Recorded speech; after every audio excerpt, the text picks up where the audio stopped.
Tervist! Veiko Garaaži saade on tagasi ja täna räägime sellisest teemast nagu sõjalis-tööstuslik kompleks. Ja sõjalis-tööstusliku kompleksist käskis meil rääkida Jüri Adams, sest et Jüri Adams helistas ja ütles, et sellest on vaja rääkida. Ja kui Jüri Adams nii ütleb, et siis tuleb teha. Tal on võib-olla mingi kompleks selle koha peal. Ma ei tea, no vaatame ühesõnaga. Ta kuulab ka niimoodi, et oleme ettevaatlikud pärast. Aga Jüriga me ilmselt teeme samal teemal veel ühe saate, mis keskendub hiljem Venemaale. Aga täna olen saatesse kutsunud või saatesse, ütleme siis Garaažist on läbi astunud, alustame siis Eestist, kõik inimesed on Eestist, aga üks neist on Ameerikas olnud, alustame siis sealt.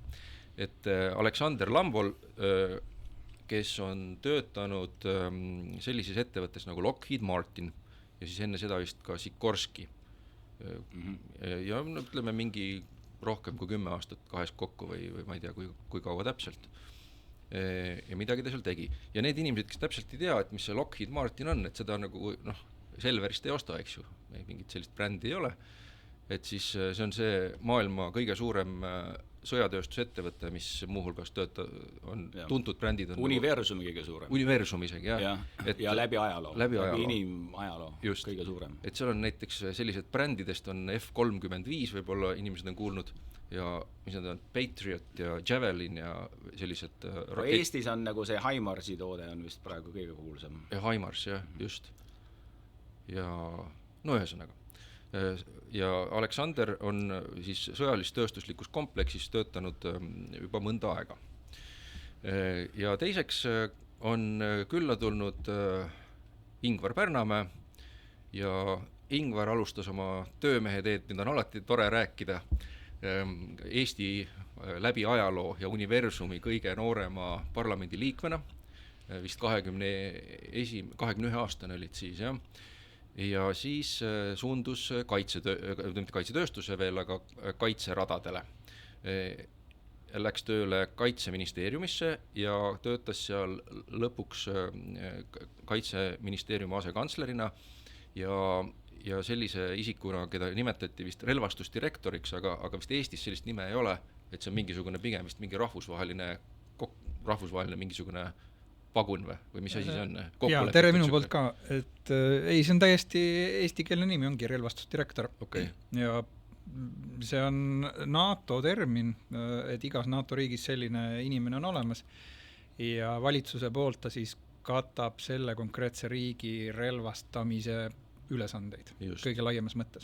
Aga sealt edasi läks Ingvar veel juhtima Eesti Kaitsetööstuse Liitu ja siis pärast seda tegi oma lausa kaitsetööstusettevõte, mille nimi on Veegvisiir ja mis teeb väga kihvti asju ja Universumis analooge sellel asjal väidetavalt ei ole olemas, mis on ka väga tore.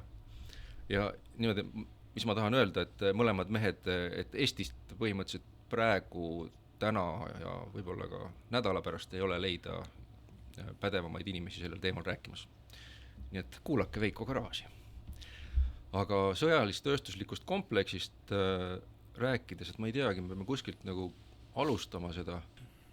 No ma saan aru, et tegelikult viide sellele tuleneb kuulsast Eisenhoweri, kes oli siis USA president 50-ndatel, 60-ndatel, tema lõpukõnest, kui ta presidendi ameti maha pani ja selle edasi andis.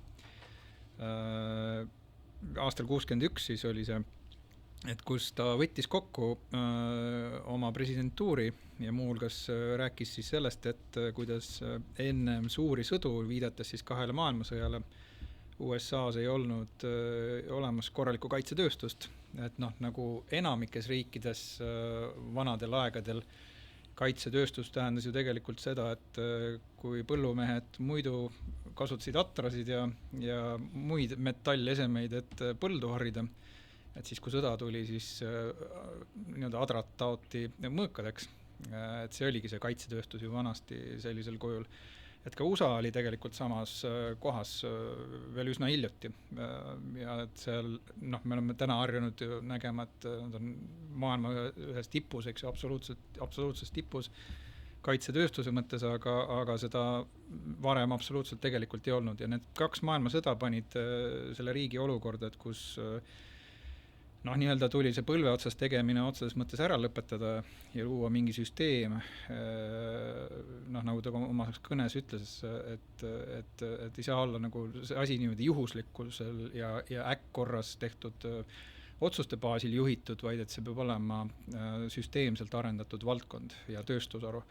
Ja siis ta viitas sellele, et see nüüd nende 2 sõjaga on tekkinud ja muuhulgas on tekkinud ta sellisel moel, et kuna ka külm sõda parasjagu oli ju haripunkte saavutamas juba üsna varsti, pärast seda oli ju Kuuba kriis ja nii edasi, et siis sellel kasvas ka väga kiiresti see mõjuvõim. Ja mõjuvõim siis tuli läbi selle, et väga tugevat jõudu ühiskonnas omavad kaitsevägi, tööstus, poliitika, kõik see hakkas põimuma kokku millekski selliseks, millel varem tegelikult ei olnud ei nime ega nägu ja millega ei oldud harjutud. Ja sealt see termin siis tuli, et sõjalist-tööstuslik kompleks, mille eest Eisenhower hoiatas ja tuletas meelde, et kui olud on rasked, siis veelgi tähtsam kui kaitsetööstus ja sõjatööstuskompleks on jätkuvalt demokraatlike põhiväärtuste hoidmine ja selle eest hoiatas, et see ühiskond peab olema valmis siis nii-öelda valvama selle struktuuri või selle haru üle ühiskonnas. Selle kasvava koletise üle. No ta ei ütelnud tegelikult seda päris selliselt, aga mõte oli selles jah, et ikkagi iga demokraatlik ühiskond peab olema valmis kaitsma oma põhiväärtusi ennekõike, isegi kui olud on rasked ja seda nõuavad. Ja ei, see on väga selline põhjalik ülevaade sellest kõnest ja ma arvan, et ta oligi mõeldud sellise hoiatusena, et vaadake, et see kompleks võib liiga tugevaks saada. Ja nüüd võib-olla mõeldes, kas see hoiatus läks täide või kas me tõesti täna peame muretsema selle üle, et see kaitsetööstuslik kompleks on liiga, et tal on liiga palju mõju või liiga palju võimu. Pigem ma ütleks, et tänapäeval peaks hoiatama selle eest, et mitte, et meil on niisugune kompleks, aga et kui teda ei ole, et mis siis saab. Ja ma arvan, et Euroopa nagu leiabki ennast selles olukorras praegu, kus on hakatud arusaamisel jõudma, et me elame maailmas, kus ainult mingisuguse üleskutsega viisakale käitumisele ja nagu demokraatlik selliste eesmärkide üleala hoidmine, nagu ta ei juhtu iseenesest. Sul peab mingisugune siuke piitsa moodi asi kuskil varuks olema, eks ju. Ja kui selle nimi on kaitsetööstuskompleks, siis las ta siis olla, aga tähendab, sellest me nagu tundub, et ei saa üle ega ümber, et teda on vaja ja kas ta on nüüd tõesti muutunud nii tugevaks, nagu Eisenhower kartis. Ma pigem ütleks, et võib-olla see hoiatus oligi vajalik selleks, et neid sellist kontrollimehhanisme sinna juurde tekitada ja ma arvan, et see oli üldiselt nagu väike vaktsiin. Ja no just, aga ma arvan, et nad on oma seda eesmärki täitnud päris hästi. Sellist nagu rohkem reguleeritud valdkonda tööstuses kui kaitsevaldkond ei olegi olemas. Ja sõjalist-tööstuslikust kompleksist rääkides on teisi tähtsaid riike veel, kellel ilmselt üks on see sama Venemaa, kuhu võib-olla me siis kunagi äkki järgmises saates Jüriga jõuame nagu sügavuti rohkem, aga enne seda termini väljaütlemist, et tegelikult, et ma vaatasin, et mul on siin laua peal on siin 2 meest on veel meiega kaasas, on Albert Speer, kes oli Hitleri arhitekt ja relvastusminister aastatel vist 1942–1944 ja siis teine mees on Henry Ford, kes ilmselt ilma kelleta võib-olla meil ei oleks sellist elu, kus me praegu elame, et tänu sellele, et ta oli nii võimas tööstur ja lihtsalt asju, mida tema välja mõtles ja kuidas hakati tootma massiliselt, et siis temast ilmselt üle ja ümber ei saa.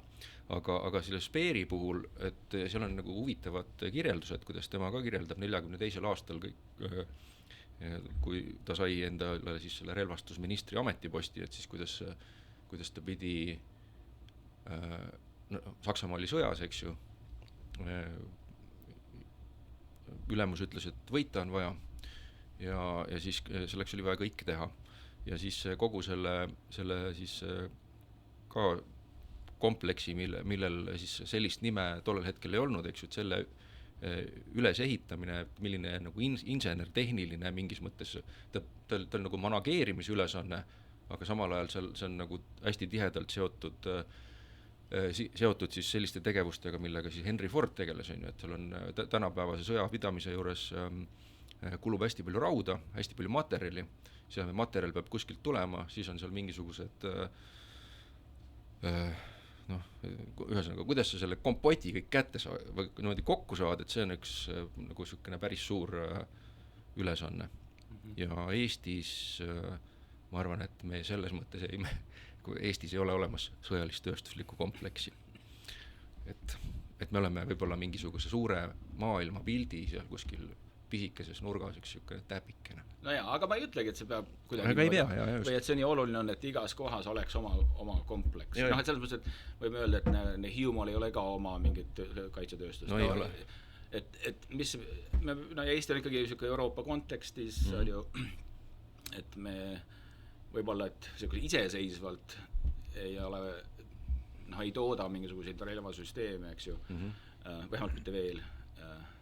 Aga see ei tähenda, et me ei oleks osa nagu suuremast sellisest kooslusest, kus siis see oligi lihtsalt selline pildi, ütleme laiema pildi joonistamise vahepalamult. Aga ma arvan, et kõikide relvastajate ja relvastusdirektorite, kõikide selliste inimeste ülesanne ka tänapäeval ongi mõnes mõttes ju sarnane, et eriti mõeldes kriisi- ja sõjaolukordadele, et kui su tarneahelad on katki ja rikutud või sa üritad vältida sõltuvust kellestki, et kuidas sa siis kõik need asjad kokku saad.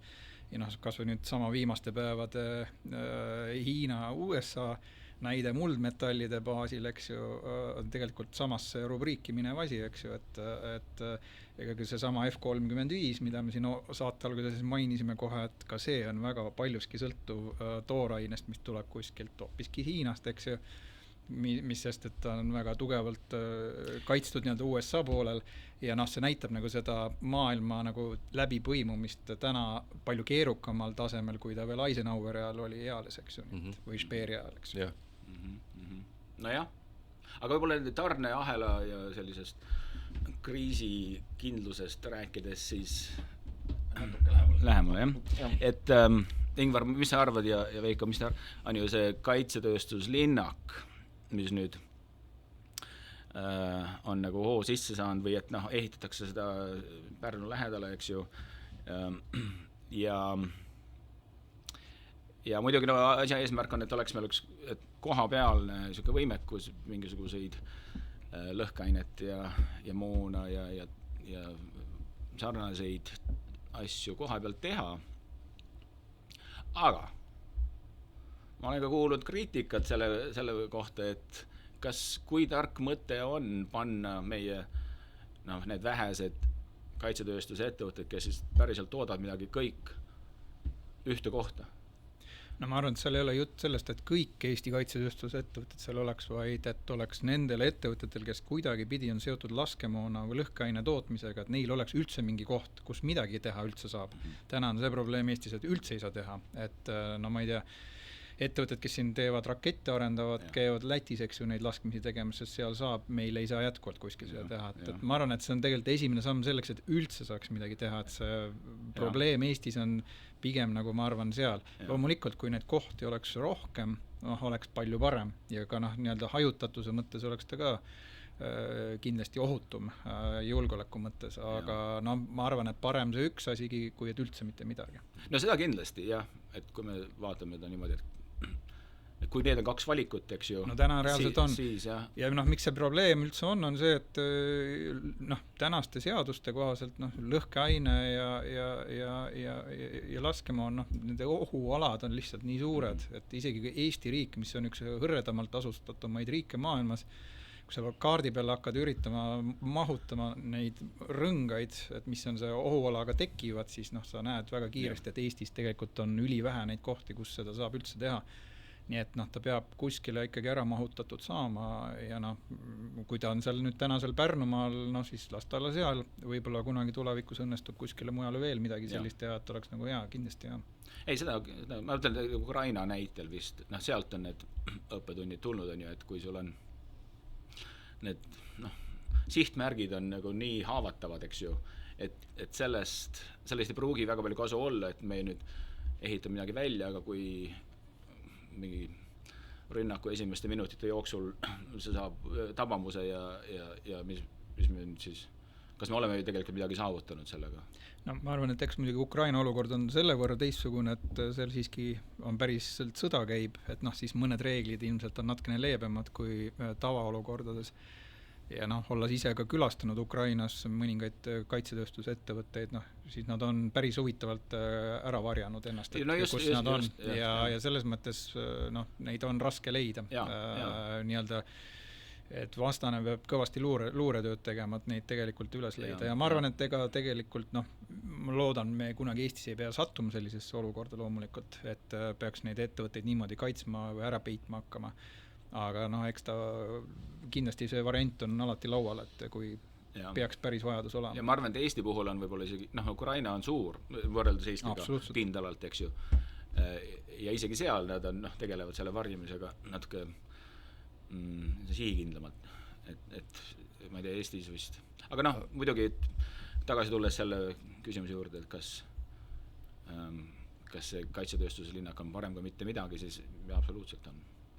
Aga siit sellest tuli nagu paar asja välja, eks ju, et üks asi on see ohualad, teine asi on see, et sellised kõik asjad, mis plahvatavad, pauku teevad, on sellised surmavad või surmamiseks mõeldud aparaadid, et siis neid on ka kuidagi teistmoodi reguleeritud, eks ju, et kui minna jälle ajas korraks, ma teen veel väikse ekskursi, õnnestus käia siis Husqvarna Husqvarna muuseumis. Seda ma teile mõlemale olen rääkinud, aga räägin äkki raadiokuulajale ka, et kui inimesed mõtlevad, et Husqvarna teeb ainult mingisugust neid mootorsaage ja neid mururoboteid, on ju, et siis ei vasta tõele. Et Husqvarna alustati mis see oli? 1600 midagi. Umbes midagi sarnast nagu Tartu Ülikool. Tartu Ülikool 1632, aga siis seal alguses ja siis, et kuidas see ja miks see üldse nagu tekkis, sinna oli see, et oli vaja,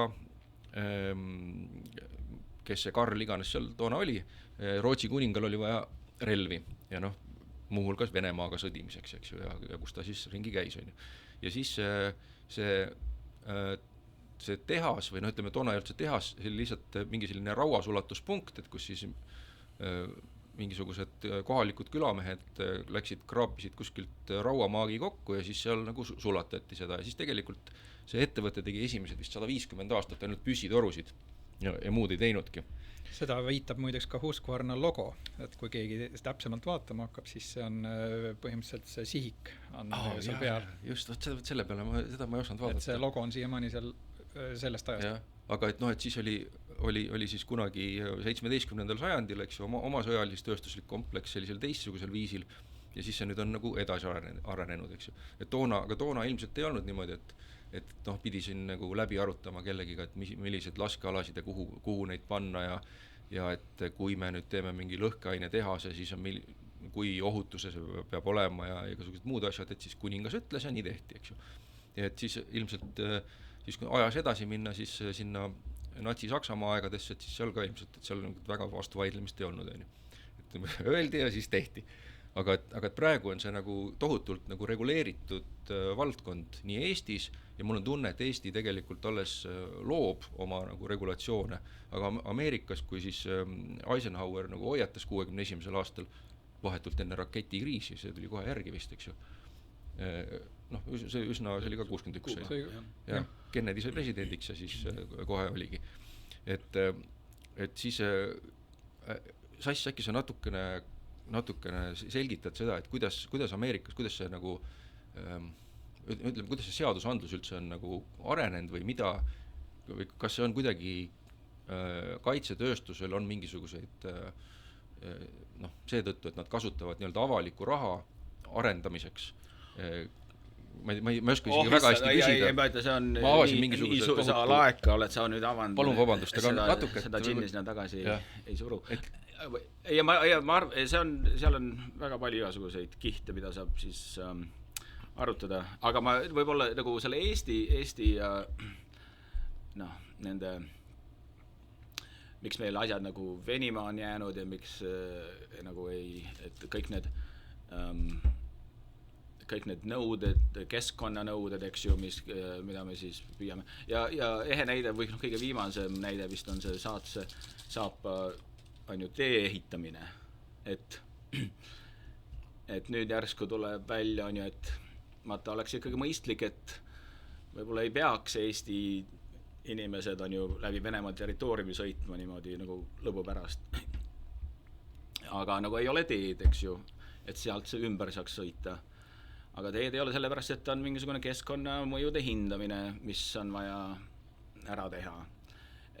Ja veel ma olen kindel mingi 1000 asja, on ju. Ja sealt kindlasti leiaks põhjuse, miks seda teed vaja ei ole. Aga küsimus on ju, et aga mis meil see alternatiiv on ju? Et kui sul on siuke luksus mingeid valikuid teha, siis lase käia. Aga kui sul on vaja ühest kohast teise saada, ilma et sa peaksid Vene Föderatsiooni territooriumilt läbi sõitma, on ju, et see ei ole ju see koht, kus sa saad endale lubada seda öelda, et aga noh, keskkonna mõju on selline, mis nagu kaalub üle selle vajaduse. Ja võib-olla nagu Ameerika ajalugu üleüldiselt või noh, siuke majanduskeskkond üleüldiselt on olnud rohkem nagu siuke laissez-faire, eks ju, et vaba turg, eks ju, neid nõudeid on kindlasti vähem, eriti võrreldes ütleme Euroopa tänapäevaga ja lastakse, mitte ainult kaitsetööstuses, aga noh, teistes valdkondades ka, et on pigem jäetud inimeste või ütleme tarbijate enda vastutusele palju rohkem. No seal on muidugi see süsteem teine ka, seal on kõik need juura vastutus tuleb ka mängu, eks ju, ja kuna mul see juura tagapõhi on, eks ju, siis ma võib-olla olengi selle kõige rohkem kokku puutunud. Aga ta on märgatavalt siuke erinev Euroopa suhtumisest, kuigi ma arvan, et Euroopas on hakatud ka natukene võib-olla uuesti üle vaatama neid. Aga kui sa ütled erinev, et mis see näiteks on, et ütleme, meil on see, et ümber saatse saapa teha mingisugust teed, on ju, et siis noh, peab toonekured ja need kõik asjad peab seal üle mõõtma, eks ju, siis sellega läheb tohutult kaua aega, tuleb pakk pabereid kokku kirjutada, kuidas näiteks siis Ameerikas oleks, et ütleme, noh, ma ei tea, et seal on niisugused mingisugune Texase saabas on seal kuskil Arizona tagumikus, on ju, ja siis on sealt vaja mingit teed teha, et kuidas see käiks? Noh, võib-olla, ega seal ei olegi võib-olla küsimus mingit, noh, et konkreetses selles näites, aga selles, et seal on niisugune praktiline on ju nagu, et tunnetus, et kui sul on probleem, mida saab lahendada ja neid lahendeid on ainult nii palju, on ju, et sa lihtsalt tuleb ära teha, kas see nüüd inimestele meeldib või ei meeldi või kas seal on mingid tundeid riivatakse või mitte. Noh, ma ei tea, see on natuke, ma ütlen, siuke laiem diskursus kindlasti. Seesama, kui me räägime kaitsetööstuskompleksist, eks ju, et USA sõjaväelaste seas on siuke väga hea ütelus. Ja noh, kui küsitakse, et no mis on kaitseväe, mis on sõjaväe eesmärk? Milleks meil on vaja? Ja noh, sellest võib muidugi paksu raamat kirjutada, aga tavaliste sõdurite seas ja noh, kindralite ja ohvitseride seas ka on ju. Aga tavaline ütelus on, et sõjaväe eesmärk on tappa inimesi ja purustada asju või asju katki teha. et seal noh, see kõlab kuidagi nagu robustselt, et mis mõttes on ju, kas me siis elame sellises maailmas. Aga see, ma arvan, et see peegeldab sellist suhtumist, ei, et noh, et tegemist ei ole selliste valgete kinnastega, kus me nagu džentelmenid tulevad kokku ja arutavad, on ju. See ongi, ta on instrument ja ta on noh, põhimõtteliselt see on nagu jõu projitseerimine, jõu kasutamise vahend on ju, ja seda kasutatakse mitte selleks, et kuskil seal ÜRO-s mingid plusspunkte teenida, aga ongi, et noh, seda siis, kui on vaja vaenlast tappa või noh, nüüd öeldakse vist, ma ei tea, diskvalifitseerida või elimineerida, eks ju, ja asju katki teha, on ju. Ja siis on, no siit tulebki kõik need lõhkeained ja laskemoonad ja on ju, see on ikkagi sügavalt selline geneetiline protsess, mis jaoks neid on välja mõeldud ja miks jaoks neid kasutatakse ja mis jaoks sõjaväed ja kaitsetööstusel üldse olemas on. Aga okei, aga kui minna siis tagasi, et sa ise kasutad ka paar korda, et sa kasutasid, mitu korda kasutasid, et kaitsetööstuslik kompleks, et see on ka nagu väike eufemism, et aga sõjalistööstuslik kompleks on selline nagu ma ei ole veel seda, ja see Trump on nagu selle kaitseministeeriumi ära muutnud, nüüd on ta sõjaministeerium, eks ju. Ja tegelikult see ongi ausam nagu ma ei ole kuidagi sellega veel ära harjunud, jah. Aga no ühesõnaga, et sõjalistööstuslik kompleks. Aga et kui minna veel noh, selle, et mida seal üldse siis tänapäeval toodetakse, et Ingvar, et sa õppisid lausa seal mingisugune terve aasta vist kolledžis, et kuidas see nagu majandusega seotud on ja kuidas seda kaitsetööstus või sõjatööstus kompleksi siis kuidas selle nagu kombitsad nagu teistesse riikidesse lähevad ja kuidas see süsteem nagu üldse välja näeb? Ja ma õppisin aasta otsa Washingtonis ülikoolis, mille nimi on National Defense University, et noh, siis rahvuslik kaitseülikool võiks eesti keelde tõlkida. Nüüd oleks War University. No ta on jätkuvalt, nimi on sama, nii et ainult see Pentagoni nimi on muutunud praeguseks. Ja noh, ega selles mõttes see oli põnev õppeaasta, et ta on kõige kõrgem tase kaitseväelastele ja tsivilistidele samamoodi, et kes kaitsevaldkonnas tegelevad Ameerikas, et noh, ükski Ameerika kindral ei saa tekkida, kui ta ei ole sellest koolist nagu läbi käinud ja nii edasi. Väga intensiivne kursus ja noh, seal oli 2 ainet, mis põhimõtteliselt toimusid kogu aasta vältel, ülejäänud ained vahetusid, olid niisugused lühemad kursused, aga need 2 ainet olid noh, juhtimine arusaadavalt, et mis on igas sõjanduslikus nii päris kaitseväes kui ka tööstuses väga oluline asi, et kuidas neid asju ja suuri süsteeme ja protsessi juhtida, eriti sõja kriisiolukorras, aga teine aine oli siis majandus. Ja noh, ma arvan, et see selles mõttes on märgiline, et mida me Eestis võib-olla ei ole ka harjunud nii palju märkama, on see, et kui tihedalt on seotud, noh, täpselt näiteks Ameerika Ühendriikide jaoks majandus ja sõjandus omavahel. Ja ma arvan, et see tegelikult kehtib laiemalt kõikidele suurtele riikidele, et me lihtsalt väikeriigina ei ole harjunud selliselt ise mõtlema. Ja noh, see loogika on siis selles, et ega lõpuks noh, võitlus ju maailmas käib ju suurte jõudude vahel, et kes kui palju kontrollib ja kehtestab reegleid selles maailmas, mille järgi siis kõik teised tegutsevad. Ja noh, sul on selleks mitmeid võimalusi, kuidas seda saavutada, muu hulgas noh, on seal diplomaatilised võimalused, muu hulgas on sul sõjalised võimalused, kui diplomaatia ei õnnestu või sa tahad diplomaatiat mõjutada läbi kineetiliste vahendite, aga on eks ju loomulikult majandussidemed ja noh, nad on kõik omavahel selles mõttes väga tihedalt seotud, et kõiki instrumente erinevatel puhkudel kasutades kogu see ökosüsteem laiemalt maailmas ju lõpuks niimoodi ka kujuneb ja noh, ma arvan, et see, et kuidas Ühendriikides noh, läbivalt istutatakse sisse seda mõttemaailma, et kuidas majandushuvid on kasuks kaitsevaldkonnale ja vastupidi, kuidas kaitsevaldkond panustab muuhulgas majandushuvide kaitsele, et see on, ma arvan, väga tähelepanuväärne, et kuidas saadakse aru, et üks aitab teisel elus püüda ja nii edasi.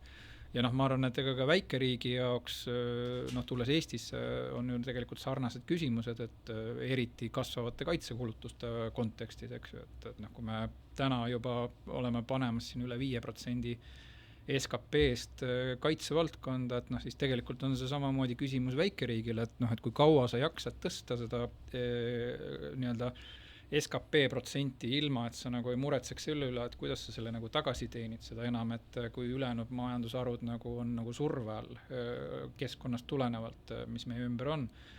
Ja siis kaitsetööstus on üks kõige loogilisemaid asju, kuhu otsa vaadata, sest see tuleb sellest samast sektorist, kuhu see raha ka muuhulgas läheb. Ja ma arvan, et iga endast lugupidav riik maailmas näeb kurja vaeva selle üle, et see maksumaksja raha, mis on maksumaksjalt ära võetud maksudena ja pandud riigikaitsesse, et see võimalikult palju tuleks tagasi selle sama maksumaksja kätte läbi erinevate siis teenuste sisseostmise, läbi erinevate tööstuslahenduste, oma enda kaitsetööstuse arendamise ja see on see meetod, kuidas seda kasvavat kaitsekulu on võimalik finantseerida, sest lõputult ei ole võimalik, Eesti-sugusel riigil ei ole üldse võimalik raha juurde trükkida, eks ju.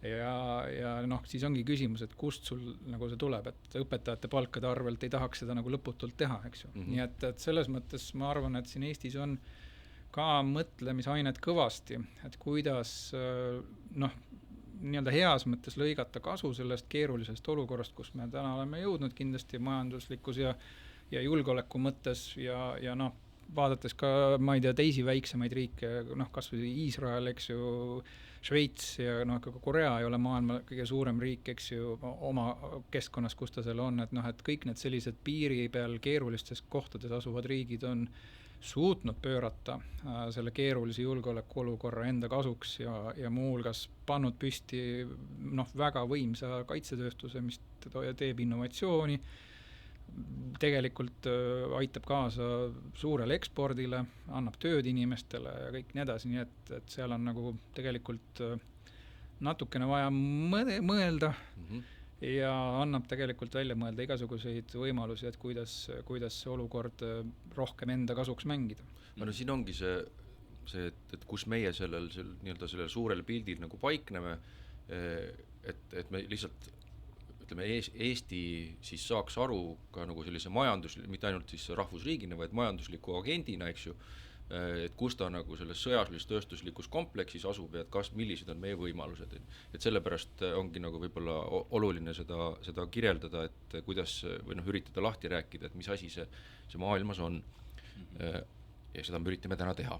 Aga üks küsimus, sa rääkisid sellest nii-öelda rahaga tagasi toomisest, et on see vastuostude teema, et ma ei tea, kumb teist tahab nagu rääkida sellest, või esiteks ütleme, me peame kõigepealt rääkige lahti, et mis asi see vastuost üldse tähendab, eks ju, ja siis, et Eestis on siis kuni eelmise selle, ma ei tea, kas ta oli ka relvastusdirektori lahkumiseni, ma saan aru, oli selline allergia vastuostude vastu, või see oli seisukoht, et Eesti ei peaks sellega tegelema, sellepärast, et seal olid mingisugused, ma ei tea, mingid muud argumentatsioonid, aga tundus, et see majanduslik aspekt nagu ei olnud nagu väga sinna sellesse mõttesse sisse nagu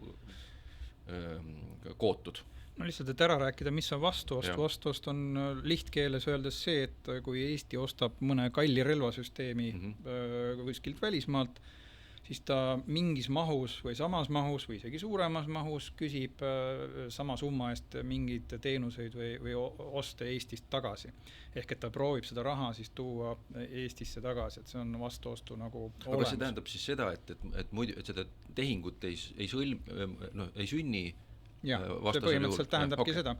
Ja kaitsevaldkond on Maailma Kaubandusorganisatsioonis erandolukord ja kõik riigid valdavalt peale Eesti kõik seda kasutavad või on aktiivselt kasutanud ja eriti väikeriigid on seda just aktiivselt kasutanud oma enda kaitsetööstuse ülesehitamisel, näiteks Türgi, Poola, niisugused riigid on valdavalt vastuoste kasutades just oma kaitsetööstuse, mis täna on väga suur ja võimas üles ehitanud. väga võimsalt arenenud mõlemad. Ja see on selles mõttes legaalne võimalus olnud seda teha ja see on jällegi väga palju fantaasia küsimus ja niisuguse poliitilise tahte küsimus, et neid asju kasutada.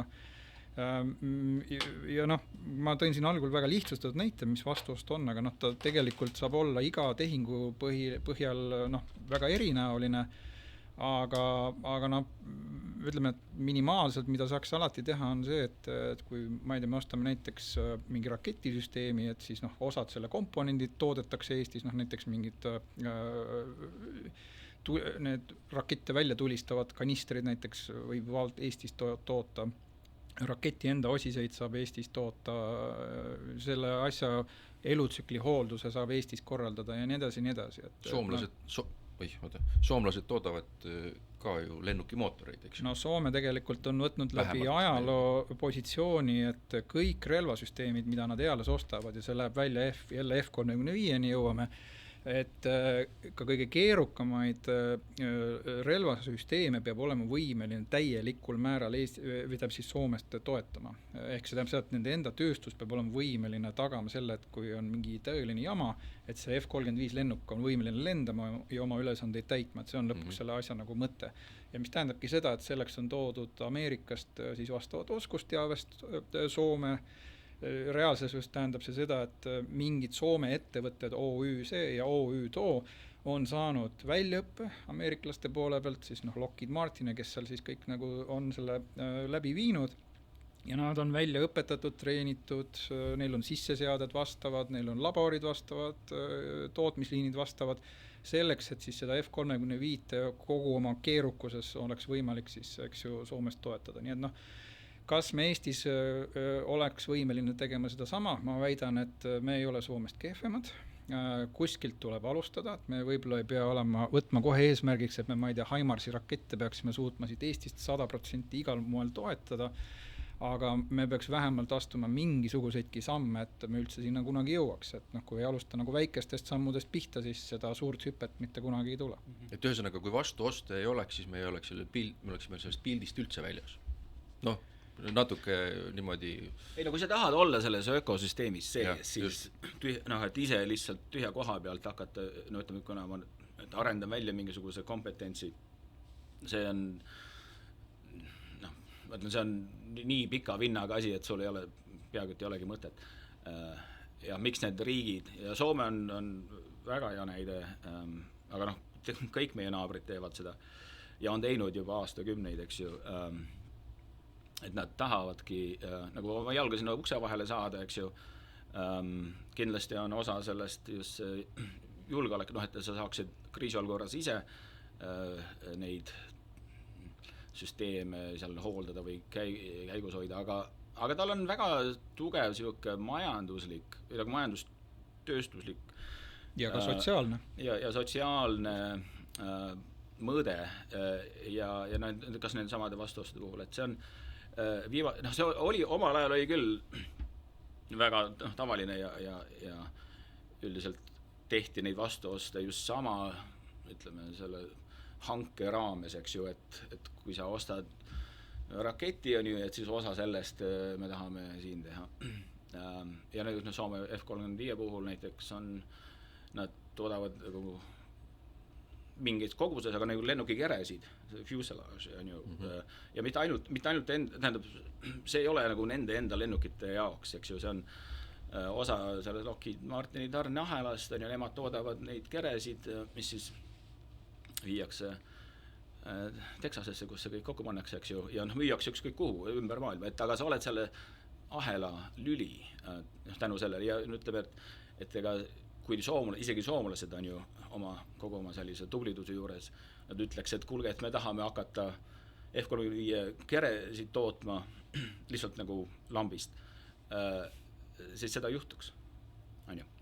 Et sellepärast need vastuotsud annavad võimaluse riikidel natukene ennast sinna sisse kuidagi jalgu ukse vahele saada. aga ma ütlen, et nüüd need vastuostud tänapäeval on tegelikult väga tavaline juba, et neil tegelikult puutubki mingisugune side, otsene side selle konkreetse hankega, et tehakse, ja Skandinaavia riigid on väga, väga eesrindlikud selles mõttes, et ja küll, et ma ostan mingisuguse relvasüsteemi, aga vastu ma tahan, et te teeksid mingi teadus-arendusprojekti meie kohaliku ülikooliga. Ja see ei pruugi absoluutselt puudutada seda konkreetset võimekust, mis see süsteem, ta on kaitsevaldkonnaga tavaliselt seotud, sellepärast mingi materjalitehnoloogia või mingi aga sa tahad just seda tehnoloogilist või selle oskusteave siiret endale, on ju, ja see ei pruugi, ma ütlen Eesti puhul, et meil on ka omad valdkonnad, kus Eesti on ajalooliselt lihtsalt on seda kompetentsi olemas, eks ju, ma ei tea, TTÜ-s ja kus iganes, eks ju. Et kui hakkad rääkida vastuostades, siis on täiesti võimalik ju vaadata, et mis valdkondades me saaks nagu sellisele olemasoleva nagu vundamendi peale hakata midagi juurde sinna tekitama ja just saada sellist know-how'd, on ju, mida muidu keegi ei tule sulle andma. Aga tänu just nagu vastuostudele ja sa saad seda kuidagi niimoodi oma jõuõlga natuke kasutada, et ütlen, tal on niisugune majanduse niisugune investeerimismõõde on asjal küljes, et sa teed seda praegu, et tulevikus oleks sul sa saad sealt nagu palju rohkem tagasi. Sa mainisid siin Tehnikaülikooli, et ühe baasi nad kogu ehitada, aga tänaseks on Eestis terve suur plejaad kaitsetööstusettevõtteid, et täna Kaitsetööstusliidus on peaaegu 200 liiget. Et võib-olla 10-15 aastat tagasi oli vabandus, et Eestis pole nagu õiget kaitsetööstust, et mille baasil üldse seda vastuostu läbi viia. Kuigi tegelikult oleks ikkagi saanud seda teha vabalt ja oleks see areng kiiremani olnud, siis täna on sul võimalik 200 ettevõttest tegelikult valida sisuliselt kõik valdkonnad. Ma arvan, et Eestis tehakse praktiliselt kõiki asju, võib-olla tuumapommi meil siin keegi veel ei arenda, arusaadavalt. Aga ülejäänud teemad tegelikult on kõik kaetud ja ma arvan, et mis iganes asja Eesti Kaitsevägi ostab või vajab, on täna võimalik võtta Eesti kaitsetööstusettevõtte ette, kuhu peale nende täna eksisteeriva teadmise, oskuse ja kogemuse peale on võimalik hakata ehitama läbi sellise vastuostuskeemi midagi nii-öelda järgmist kihti peale, et võimekuse mõttes ja see on nagu see, et mida see vastuost saaks teha, et ta saaks neid väga konkreetseid nime ja näoga Eesti ettevõtteid hakata kiiremas korras suuremaks kasvatama. Mul lihtsalt tuli meelde, et milles Eestis on kindlasti maailma tasemel kompetents on põlevkivikeemia. Ja siis mul lihtsalt tuli meelde, et vahepeal oli ka jutt ju, et mingisuguse lõhkainetehase tegemisest vist riikliku osalusega ja mis põhinekski vist, ma saan aru, et see mingi tooraine, mida see lõhku lastakse, ongi vist kuidagi põlevkivikeemia all baseeruv. Lihtsalt, et keegi kuuleb siis ja tahab vastu ostu teha, siis selline väike mõte, et võite toetada edaspidi ka Veiko Garaaži saadet, et praegu sponsor puudub.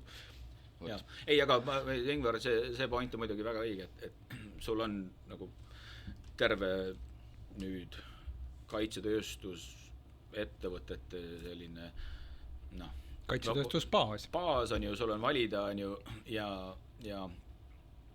mitte kõik muidugi 200 ei tegele, ütleme, otse sellises kindlas mõttes sellise kaitsetööstuse võimekuse arendamisega on ju, aga need, kes sellega tegelevad, et aidata või sellist lisandväärtust luua, siis see oleks väga mõistlik.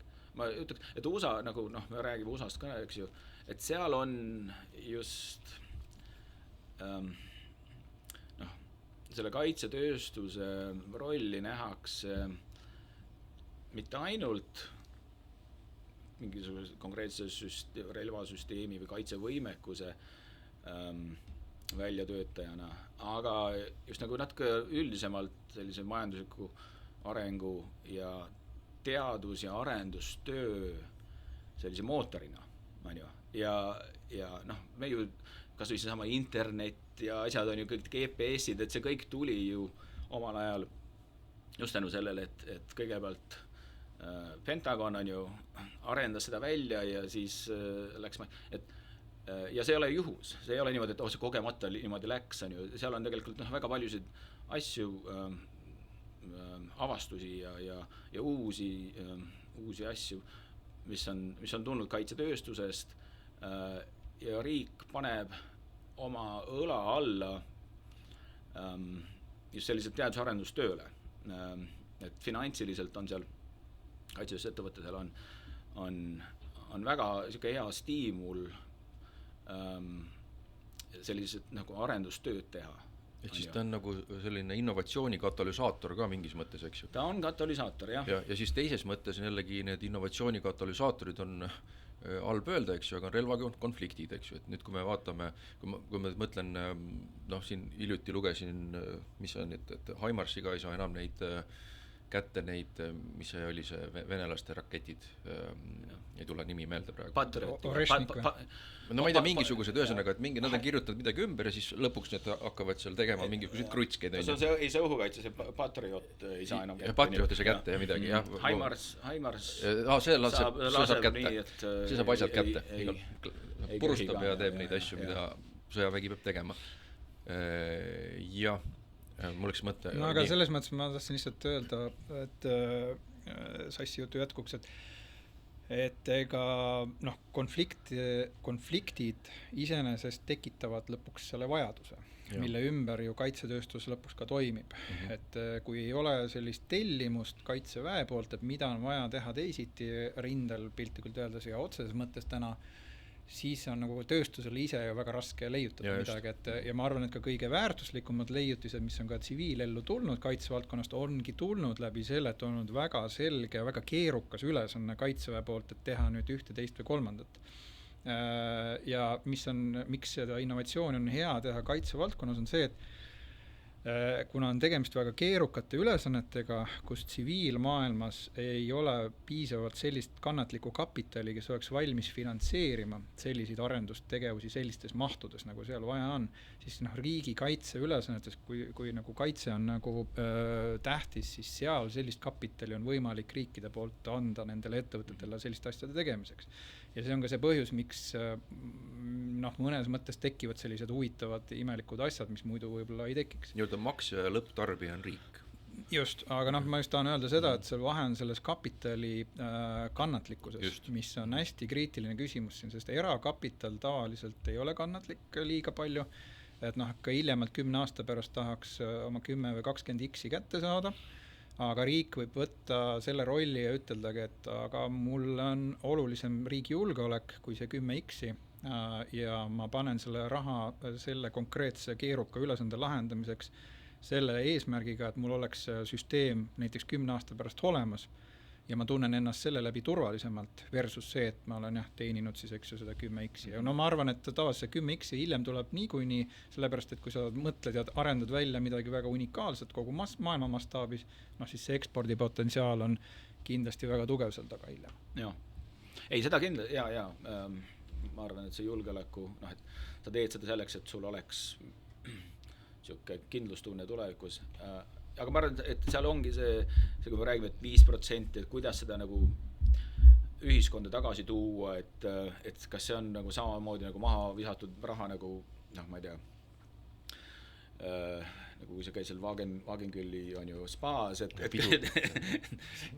või on seal mingisugune suurem nagu kasutegur asjal, eks ju, ja ma ütleks, et just kui me räägime innovatsioonist ja räägime arendusest ja sellist uute lahenduste välja töötamises, kas nad isegi õnnestuvad või mitte, on ju, aga see on ju tegelikult investeering, iga investeering puhul on sul see mingi tõenäosus on, et paljud nagu ei tööta välja, aga lõpuks mõni ikka, eks ju, ja kui vaadata kas või meie kaitse eelarvet nagu sellest vaatevinklist, et jah, mingi raha läheb sinna, sul on vaja osta mingi padruneid ja kummikuid ja nii edasi, aga mingi läheb ikkagi sellesse,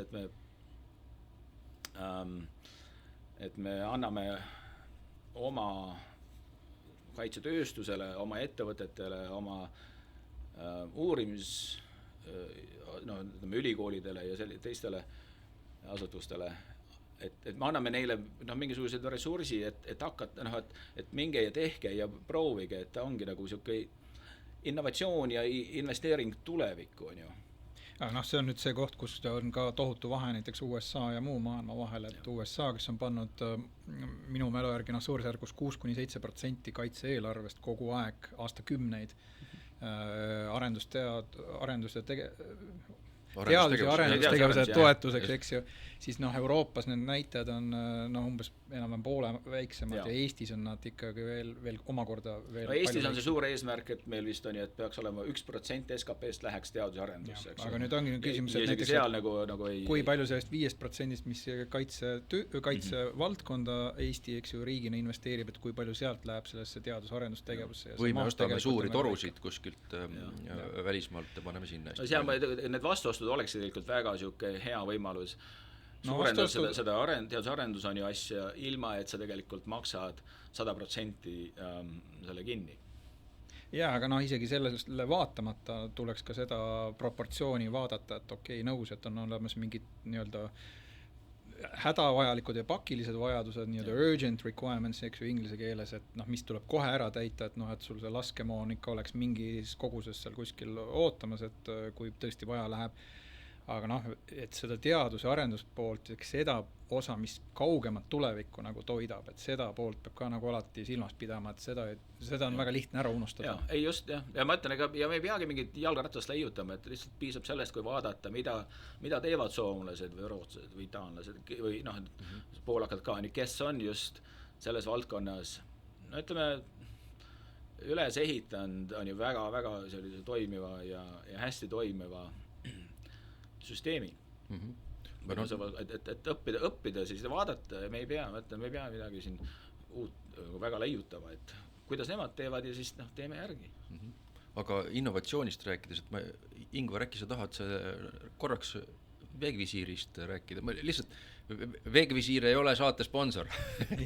aga lihtsalt, et seletada seda, mis sa mulle kohvimasina juures korraks rääkisid, ma ei tea, kas see on okei rääkida, räägi siis, mis on okei ja mis ei ole okei, ära seda siis räägi. Jaa, Veegvisiir on Eesti ettevõtte varsti 5 aastat vana. Me arendame välja segareaalsusel põhinevaid olukorrateadlikkussüsteeme põhiliselt erinevatele masinatele lahinguväljal ja siis ka juhtimispunktidele. Ja mis me tänaseks põhimõtteliselt saame teha, on see, et luua sellise ühtse keskkonna kaitseväelasele lahinguväljal, piltlikult öeldes paneb prillid ette ja see on sinu suhtlusväli kaitseväelase siis ja lahinguvälja vahel, et kus on kogu info jookseb kokku ühte kohta kokku, katab kõik masinad ära, mis seal erinevad siis liiklevad, mehitatud ja mehitamata, võtab erinevad infoallikad kokku ühte kohta kokku, ma ei tea, droonipildid, olukorra teadlikkuskaardid, igasugused navigatsioonisüsteemid ja nii edasi. Nii et selline unikaalne, uudne meetod, kuidas kaitseväelasele näidata lahinguvälja paremini. Ühesõnaga, natuke see on nagu niimoodi, et see on nagu keegi kujutaks ennast ette kuskil arvutimängus istumas ja siis seal väljal toimuvad igasugused asjad, seal on mingid tüübid ründavad, kuskilt tuleb üks ja teine tuleb mingi tank ja nii edasi ja siis te suudate seda nii-öelda monitoorida ja siis selle info tuua kõik nagu ühte kohta kokku. Jah, me oleme see visualiseerimise pool peamiselt ja kogu selle asja mõte on see, et kaitseväelased teeksid oma otsuseid natukene kiiremini, nad saavad seda teha kiiremini siis, kui nad näevad paremini ja saavad aru kiiremini omakorda, et mis seal lahinguväljal toimub ja kui sa teed otsuseid kiiremini lahinguväljal, siis on sul suurem tõenäosus ellu jääda punkt 1 ja punkt 2, võib-olla isegi võita, eks ju, vastast. Ja sellised imelikud süsteemid siis tekivadki esmalt kuskilt kaitsetööstusest, et nagu sa ütlesid GPS enne ja mis meil veel igasugused, et ma tean, et Lockheed Martinil on selline osakond, millest tehti üks vahva film on isegi olemas, et Skunkworks, kus siis ühesõnaga seal keegi mingi Skunkworksi mees ütles filmi lõpus, et küsiti, et millega te siis praegu ka siin tegelete, siis ta ütles, et 25 aasta pärast saab teada. et kui sa ootad, ma nüüd hakkaksin paljastama. Et ma siin 25 aasta pärast saate teada, mis me tegime praegu. Nii see on. aga jah, et kui me jällegi ma mõtlen seda, et suurt pilti vaadates, eks ju, et kui me siin Eestis tahame ka olla siis kuidagi selle suure pildi osad, eks ju, et siis me peame sellest nagu demokraatlikus maailmas ja selles sõjatööstuskompleksi või kuidas see oli, kaitsetööstuskompleksis siis nii-öelda mingil määral olema osalised, eks ju, et selles olla nagu klubi liikmed mingis mõttes. Jaa, no ma arvan küll, et selles mõttes Eesti võiks harjuda juba mõttega, et me oleme maailma kõige suuremate liitude liige Euroopa Liidus ja NATO-s. No oleks aeg, jah. Et me tegelikult ei ole mingid väiksed tegijad. Ja see avab meil tohutuid võimalusi, mida me jätkuvalt ei oska võib-olla ka lõpuni ära kasutada. Ja kaitsetööstus ei ole mitte kuidagipidi erinev kõikidest muudest valdkondadest, et kus see klubi liikmeks olemine võiks olla nagu sisuliselt ikkagi väga selge eesmärk igas mõttes meie jaoks. Ja klubi liikmeks olek tähendab seda, et sa käitud nii nagu klubis käitutakse, kuidas asju tehakse, et sa otsid sõpru, otsid liitlasi ja teed asju koos selle mõttega, et sa saad mingeid asju teha kiiremini või odavamalt või säästlikumalt või efektiivsemalt versus see, et sa teed kõiki asju üksi, eks ju. Öeldakse, et sa pead tegelikult kolmest, sa pead kaks valima. Kas sa teed kiiremini, kas sa teed paremini või odavamalt, aga kõike kolme sa ei saa. No valid need kaks, aga igal juhul ütleme nii, et nii Euroopa Liit kui NATO keskkonnana annavad sulle selle ökosüsteemi, kus sees on seda väga lihtne teha. Ja tegelikult Sass siin alguses mainis, mida ma tegelikult tooksin välja eraldi, et kus me kindlasti võiks alati olla paremad, on jah ka kaitsetööstuse alane koostöö ja sellised ühised tarneahelad ja ühises ahelas olemine, mille laiem minu arust väärtus on muuhulgas ka selles, et see seob kokku erinevaid riike omavahel huvide mõttes ka. Ehk et kui Eesti oleks võimalikult paljudes tarneahelates sees mingi kriitilise jupi tootjana näiteks, siis see seob kokku kõiki neid ülejäänud riike meiega ja paneb oluliselt rohkem huvituma muuhulgas ka sellest, et Eesti oleks jätkuvalt vaba ja iseseisev riik, et muuhulgas sest see nende väga oluline jupp tuleb Eestist nimelt, eks ju. Ja ka siin on see koht, et kus erinevad suured relvahanked annavad selleks võimaluse, et võib-olla, et mitte jääda liiga abstraktseks siin, et veel viimasest ajast tuues näidet näiteks soomukite ühishankest, eks ju, mida meil siin ümbruskonna riigid väga paljud teevad. Läti sai hiljuti tänu sellele endale terve soomukitehase.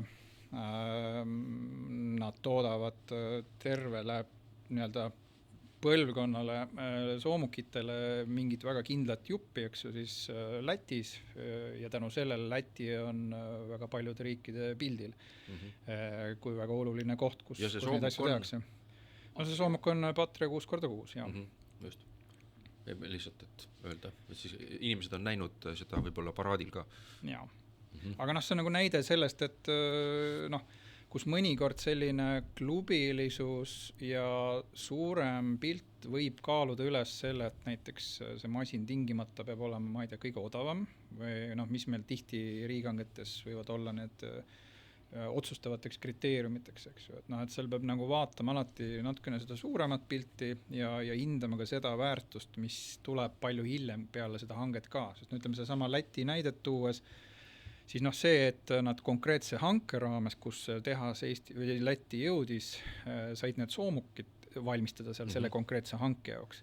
Et ega see tehas pärast seda hanget ju kinni ei panda, et see jääb ju sinna edasi ja kõik tulevikumasinad, mis toodetakse iganes sellest põlvkonnast, need kõik tulevad lõpuks sealt, ehk see hilisem tootmine, mis sellele järgneb, see võib olla kordades suurem väärtus, kui see hange ise lõpuks oli, eks ju, et ehk selline spillover efekt majandus ja sotsiaal valdkonda, eks ju, et on mingid töökohad tekkinud ja selline kõrge lisandväärtusega asi kuskile valmiärasse püsti pandud, et see on nagu oluline asi, mida tasub taga ajada tegelikult. Aga kas seal sellist ohtu ei ole, et näiteks, et ütleme, räägime, teoorias on nagu ilus, eks ju, aga siis tuleb prokuratuur, eks ju, ja siis ütleb, et aga, et miks te ei võtnud kõige odavamat hanget, eks ju, ja nemad, ütleme, mingisugusest karistusõiguslikust vaatest võib-olla ütlevad, et tegemist on teatud laadi korruptsiooniga hoopis, et kas selliseid ohte ei ole, et ma ei tea, et kuidas nagu selliseid asju maandada? No selliseid asju saab maandada ainult läbi väga avaliku protsessi, et kõik need ühishanked, mida riigid omavahel teevad, need on ju väga läbipaistvad selles mõttes, et kuidas hangitakse, mis seal läbi räägitakse, kuidas hind kujuneb, kuidas iga riigi see tööstusroll kujuneb, et selles mõttes seal ei ole ju mingit suurt saladust, et millele näiteks seesama prokuratuur vajadusel ligi ei pääseks, eks ju, kui peab olema vajadust. Ehk et loomulikult seda ei saa iga inimene võib-olla guugeldada päris avalikust meediast või internetist, eks ju, et mis seal täpselt kokku lepiti. Aga kui sa ei saa nagu avalikult guugeldades infole ligi, see ei tähenda seda, et riik tervikuna ei teaks laiemalt, mis seal täpselt toimub, eks ju. Et teised ametkonnad omavad ju selles mõttes ka seda kontrolli üle Kaitseministeeriumi, üle RKIK-i ja nii edasi, et see ongi see kontroll muuhulgas, millele ka võib-olla Eisenhower omal ajal viitas, et kuidas seda sõjalist tööstuslikku kompleksi tuleb ka ühiskonna poolt kontrollida ja selleks need mehhanismid on ju täna täiesti olemas. Aga mul on mulje, et sõjalist tööstuslik kompleks ei olegi selline suur koll, et mis kuskil elab ja siis seal on mingisugused salapärased kollid, ülemkollid, eks ju, kes siis ütlevad, et nüüd me läheme sõda pidama sellepärast, et sõjalist tööstuslikku kompleksi kõhtu on vaja täita. Et kuskil selliseid jutte on ka või kuskilt internetist inimesed räägivad, et mingid sellised vandenõuteoreetikud, et see tingimata vist nii ei ole. Jah, et kaitsetööstust on niimoodi demoniseeritud väga-väga pikalt ja ega ta ei, selles mõttes seal ei saa öelda, et see oli nagu alati nagu põhjendatud, eks ju. Aga eks me praegu näeme siiamaani, eks ju, et mingi võrra sa oled nii kokku puutunud sellega, et investeerimisfondid teised, et ütleme isegi raha paigutamine kaitsetööstuses, pankadel on piirangud peale, et kaitsetööstus on pikka aega vaadata seda täpselt samas kategoorias nagu, ma ei tea, prostitutsiooni ja ma ei tea, narkokaubandusega, eks ju. Et see on nagu nii halb valdkond eetilises mõttes, eks ju, et me absoluutselt ei taha sellega kuidagi seotud olla. Ja siis tuli Ukraina sõda, eks ju, ja kuidagi hakatakse nüüd mõtlema, et et võib-olla ta tõesti ei olegi see siuke koll ja mitte ainult, et ta ei ole koll, aga päriselt, mida me teeks, kui meil ei oleks kaitsetööstusettevõtteid? Et need samad on ju Javelinid, mis seda Kiievit seal kaitsid, on ju, öeldakse nüüd oli see oli see, mis päästis meie lääne tsivilisatsiooni. Mingis võib-olla no täpselt nii lõpuks ongi. Just, ega lõpuks riigikaitse on väga praktiline asi ja selleks, et seda ellu viia, sul on vaja ju materjale ja kust see materjal tuleb, see tuleb kaitsetööstusest. Täpselt nii lihtne ta lõpuks on. Just, jah, et see kaitsetööstus on mõnes mõttes jälle nagu seksikaks muutunud, aga mida ta väga-väga pikka aega ei olnud ja ma ütlen, need mees, kes on kaitsetööstus olnud aastakümneid, ma olen kuidagi ära harjunud sellega, et loomulikult alati kõik sõimavad, et mingisugune Lockheed Martin on kuskil seal, ma ei tea, et kõik maailma sõjad ja konfliktid on ju, et me seletame lihtsalt sellega ära, et on vaja seda kolli kuidagi toita ja nii edasi. Reaalsus on tegelikult, ja see ei ole mingisugune saladus, see on kõik avalik info, ettevõt nagu Lockheed Martin või üldse keskmiselt on ju kaitsetööstused teenivad väga-väga sellist tagasihoidlikku kasumit. See on siis protsendist võrreldes kommertsettevõtetega, sa isegi ei saa, siin ei ole isegi mingit võrdlust, eks ju. Ja see on üks põhjus, miks ütleme, mingi Silicon Valley on nagu pikka aega ei ole tahtnud üldse siseneda selle, et sul see tasuvus on nii madal, on ju. Et sa sama hästi võiks oma kapitali paigutada mingit kommertsprojekte, kus sa võid teenida kas 10 korda või ma ei tea, mis need protsendid on ju, rahuldavad, on ju. Aga kaitsetööstuse puhul, sellepärast just, et kõik need kontrollmehhanismid on ju paigas, seal on väga täpselt, on juba ette kirjutatud, palju sa võid tegelikult kasumit teenida, kuidas sa üldse arvestad, mingisugused sellised raamatupidamislikke on ju mänge sa mängida ei saa, eks ju, et ta ongi nagu palju läbipaistvam nagu tööstuse arvuna kui ükskõik milline teine. Väga paljudes riikides on ka riigile kuuluvaid ettevõtteid kaitsetööstuses päris palju, et me ju ise ka oma igapäevatöös puutume kokku väga paljude ettevõtetega, kes on sellise taustaga ja eks see põhjus seal on ju ka see samasugune, et too mõni näide ka lihtsalt, et nii-öelda kuulajale. No ma ei tea, Soomes Patria, Poolas PGZ, Singapuris ST Engineering ja nii edasi. Dassault on ka vist.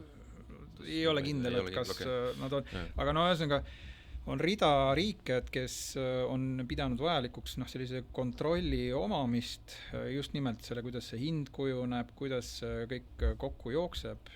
Ma ise isiklikult seda mudelit lõpuni väga ei toeta, ma arvan, et erakapital siin kindlasti teeb paremaid otsuseid ka hinna mõttes muuhulgas, et kuidas olla efektiivsem, aga point on lihtsalt selles, et on võimalusi, et kui kellelgi on sügavaid kahtlusi, et kuidas see hind nüüd täpselt ikka kujuneb ja et ega meid ei röövita riigina, et siis on mehhanisme, et kuidas tegelikult saab sellest kenasti üle.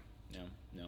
Ei, me oleme arutanud seda, et miks see kaitsetööstus on natuke teistmoodi kui ülejäänud valdkonnad ja eks ta on natuke, kuna avalik raha on mängus ja nüüd järsku on igal maksumaksjal tekib siuke õigustatud huvi, et mina tahan ka teada, et kuhu minu raha läheb ja mis ma sellest sain. Et see on siuke avalike hangete puhul üleüldine sündroom, eks ju. Mis iseenesest ma arvan, et sorry vahele põigata, et ma arvan, et seda võiks Eestis olla rohkem.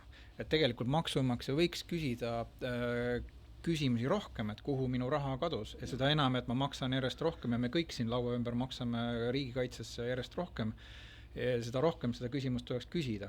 Aga see küsimuse püstitus ei tohiks olla selline, et kas selle minu raha eest osteti võimalikult odav mingisugune järjekordne, ma ei tea, sokihange, vaid see, et kuidas me nutikamalt selle ikkagi jätkuvalt vähese raha eest, mis meil kokkuvõttes siin kasutada on, et kuidas me nutikamalt suudame ennast Venemaa vastu kaitsta.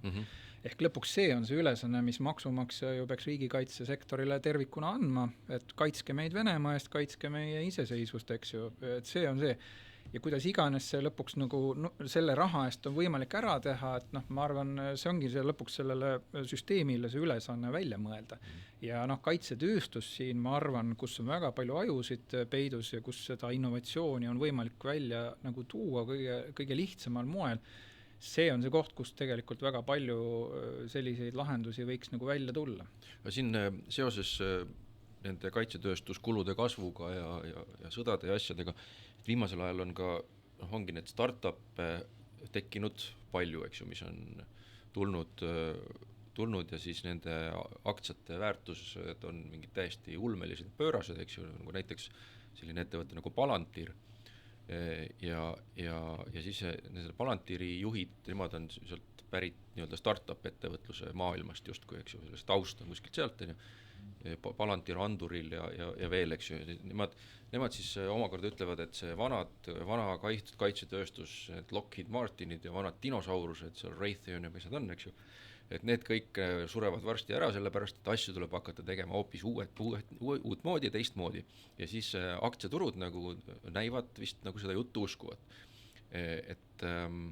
Aga kus see, see tasakaalupunkt seal tegelikult on, sest ma lihtsalt mõtlen seda, et ühest küljest on see, et kui vaadata jälle ma vaatan, see Speeri raamat on siin laua peal ja Henry Ford, eks, et mulle tundub, et ikkagi mingisugust materjali tootmist, eks ju, et kui sul on mingi sellist tehase sisseseaded ja mingid sellised sul on vaja rasket rauda sulatada ja sellest rauast teha mingisuguseid asju, eks ju, et siis see on väga kapitalimahukas protsess ja seda on päris keeruline teha, et kui selliste materjalidega. Ja siis teine asi on see, et kui sa kirjutad koodi, eks ju, et siis sul on see protsess on kapitalimahukuse mõttes lihtsam.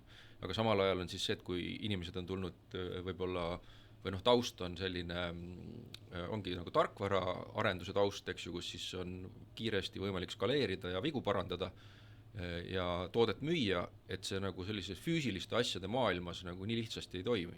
Aga kus see tasakaalupunkt on, et mis seal, ma ei tea? No eks selle tasakaalupunkti tegelikult lõpuks ütlevad kaitseväelased, et kuidas sõda peetakse või kuidas sõda võidetakse isegi, on tegelikult õige küsimus. Ja seal mulle tundub, on see tasakaalupunkt ilmselt kusagil olemas kindlasti ja ma arvan, et selle tasakaalu loovad mõlemad tüüpi ettevõtted, et sul on vaja nii neid traditsioonilisi suuri tegijaid kui ka startupi suguseid ettevõtteid. Ja see on see põhiline, ja miks ma nii arvan, on see, et startupid toovad mängu hästi palju sellist kiirust, natuke odavamalt tegemist, lihtsust ja mingit uut moodi tegemist ja kõike seda poolt. Aga see traditsioonilisel poolel on just sellised keerukamad, aeganõudvamad, komplekssemad süsteemid, mida võib-olla kuskil startupis ei ole, kas kapitali tõttu või ekspertiisi tõttu või mis iganes muul põhjusel võimalik välja arendada. Ja sõja väljal tegelikult on sul lõpuks vaja nii keerukaid süsteeme, mis on väga kallid tavaliselt, kui ka need lihtsamaid ja odavamaid süsteeme, mis on võib-olla piltkude stati ja teibiga kokku pandud, eks ju. Ja see nüüd sõltub hästi palju, ma arvan, konkreetse ka sõja iseloomust, et mis tüüpi asju on sul rohkem või vähemal määral vaja selleks, et siis see sõda õnnestuks. See, mis me näeme täna Ukrainas, on mõnes mõttes natukene keeruline, problemaatiline kaitsetööstuse vaates minu arvates põhiliselt põhjusel, et on selles mõttes kinni kiilunud konflikt, nagu esimene maailmasõdagi mingi hetk oli, et mis on väga spetsiifiliselt nüüd kujunenud selliseks, nagu ta on, et kus ongi droonid, kütavad üle selle lahinguvälja ja seal sisuliselt piltides midagi muud praktiliselt polegi, raketid veel lendavad ka, aga see pilt on tegelikult staatiline ja lihtsalt käib selline kurnamissõda, et elektroonika prügi tekitamine mõlemalt poolt. Jah, et kellel rohkem droone ja rakette jagub, see võidab, eks ju, piltilt öeldes. Järgmine sõda tõenäoliselt on alati midagi teistsugust. Nagu ikka me ütleme, et kindralid valmistuvad eelmiseks sõjaks, et me peame sellest õppima seda, et kus iganes, meil maksa illusioone luua, et seda järgmist sõda ei tule, kuskil ta ikkagi kahjuks tuleb, et ta kindlasti on teistsugune. Et juba sellest tulenevalt, et millised osapooled seal on, milliste võimekustega nad tulevad sinna, missugune see maastik on, millised need olud on, kõik, see on alati igas sõjas väga erinev. Ja mis tähendabki seda, et ma arvan, et enamik riike maailmas, kui nad ehitavad üles oma kaitsevõimekusi, siis nad ehitavad ikkagi üles suhteliselt sellist terviklikku ja loomulikult nende oludele ja ohupildile vastavat kaitseväge, eks ju, ja seal need riigid võivad olla need võimekused, mida taga aetakse väga palju erinevad, et nad ei pruugi üldse peegeldada näiteks sellist sõda, mida täna me näeme Ukraina ja Venemaa vahel, eks ju. Et mul tuli meelde, et 22. aastal, eks ju, kui sõda algas, siis vaatasime, istusime seal vabariigi aasta peal teleka ees ja vaatasime just see mingi tohutu 60-kilomeetrine kolonn kuskil liikus, on ju. Ja siis sellel hetkel see tank tundus mingisuguse hirmsa asjana. Ja siis need samad Javelinid, millest me enne rääkisid, need olid, mis vist eestlased olid juba ära saatnud kuhugi sinna, et siis need siis panid seal midagi seisma, eks ju. Aga nüüd on see, et tundub, et jälle tank enam ei olegi nii hirmus asi, et need on, droon on hirmus asi. Ja siis hiljuti tuli veel meelde siin, et ma arvan, et see oli vist paar-kolm kuud tagasi lugesin uudist, et on välja arendatud uus Javelin, mis suudab tanki hävitada kaugemalt ja siis Briti sõjaväelased testisid seda ja suutsid tanki siis hävitada 4 kilomeetri pealt, eks ju. Ja siis sellega kokku käis uudis, et USA kongress andis Eestile õiguse siis müüa ligi $300 miljoni eest Javeline. Ja siis ma küsisin meie ühiselt sõbralt sealt Ukrainast, et kui kaugele tankist saab Javeliniga tänapäeval üldse, et ütleme, kas 4 kilomeetri kaugusele saab. Siis tema ütles, et umbes 8-10 kilomeetrit on et kui sa siis 8 kilomeetri peal oled ja siis sul on see mingi Hellfire või ma ei tea, mis oli, et siis sellega võib-olla on mingi võimalus, on ju, kui sa veel elus oled siis. Aga droonide tõttu see ei pruugi elus olla. Ja siis on küsimus on see, et ongi, et see, et kuidas see uus sõda on muutunud ja siis tegelikult muutnud seda pilti, tehnoloogiaid ja siis on küsimus, et kuhu me seda raha, võib-olla, aga samas võib-olla on nagu mõistlik, ma ei tea, noh. Aga ega selles mõttes ma ei kadestagi ühtegi kaitseplaneerijat, et ega tegelikult seda vastust küsimusele, et milline on järgmine sõda, ongi väga raske ja see on alati olnud väga raske ülesanne öelda. Ja eks see ongi lõpuks see sõjakunst nii-öelda, et kus kombinatsioonis siis kaitseväelastega, kes ju peavad seda suutma ette näha, et mis seal umbes võib juhtuma hakata. See katalüsaator toimubki seal sõjaväljal nii-öelda, et siis... Ja, ikka. Aga et ikkagi teha neid valikuid tõesti, et kui palju panna, ma ei tea, traditsioonilisse laskemoona, et sul lihtsalt oleks automaati mingit kuulja sisse lükata võimalik versus see, et sa paned sinna innovatsiooni, mingist täiesti tuleviku tehnoloogiatesse raha, et kuidas see balanss leida, et see ongi, ma arvan, igal riigil vaja endal välja mõelda, et ongi raske ülesanne ja seal ei ole absoluutselt kunagi õiget vastust tõenäoliselt. Tahtsin lihtsalt kuulajaid rahustada, et kuulujutud pärand kaitsetööstuse surmast on natuke liialdatud, eks ju, et ma olen ka veendunud, et ei ole ei ole lihtsalt sellist varianti, eks ju, et Palantir oma mingi AI-ga et kõik tulevikusõjad on ju taanduvad lihtsalt sellele, et kellel on nagu kõige ägedam mingi rakendus oma telefonis ja siis või nagu ma ei tea, see on ikkagi lõppkokkuvõttes me räägime geneetilistest kokkupõrgetest, eks ju, ja mis et seal on vaja, sul peab olema vastus selle jaoks ka. Aga kas need startupi mudelid nüüd alati, ma ei teagi, kas see nüüd startup-indus on see, mis loeb, pigem ikkagi on see, et mis tehnoloogiaga tegemist on ju, et see, kui see sama Ukraina sõda, esimene maailmasõda, kõik sõjad tegelikult mingis mõttes taanduvad sellele, et kes suudab nagu sellises tehnoloogilises mõttes nagu ülekaalu saavutada ja kes nagu kiiremini seda on võimeline tegema. Ja seal ma ütleks, et see võib tulla startupist, mingisugune uus lähenemine täiesti, aga ta ei pruugi, ta hästi võivad need samad, ega need skunkworksid ja ega need ei ole tegelikult täis idioodid inimesed, kes kui ma toon, et mina nagu keegi nagu ei ole selle peale tulnud, et mis me teeme nüüd, kui droon lendab, eks ju. Need vastuseid lihtsalt see võtab aega ja see ma arvan, et mingil hetkel me hakkame nägema, on ju, aga see natukene on ta just nagu selle Eisenhoweri nagu tema hoiatuse on ju tulemus, et need on see süsteem ongi nagu meelega tehtud natukene selliseks kohmakaks, eks ju, et seal ei käi asjad nii kiiresti ja sa ei saa nagu sama nagu lihtsalt mingisuguse sõna, mingi ühe inimese otsusega on ju minna ja hakata seal miljoneid ja miljoneid rahasid kuhugi on ju Sergei Karp või vist oli Palantiris on või mis ta oli? Karp on ta küll, aga ta ei ole Sergei. Ta ei ole Sergei, jah. Sergei Brin on vist sinu, keda sa mõtled? Võib-olla mõtlesin, jah. Alex Karp, jah. Sass Karp. Jah, et aga seal on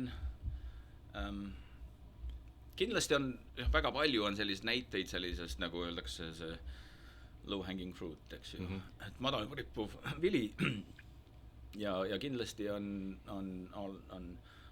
võimalusi kuidagi, nendes kohtades on ju asju teha kiiremini ja paremini ja odavamalt.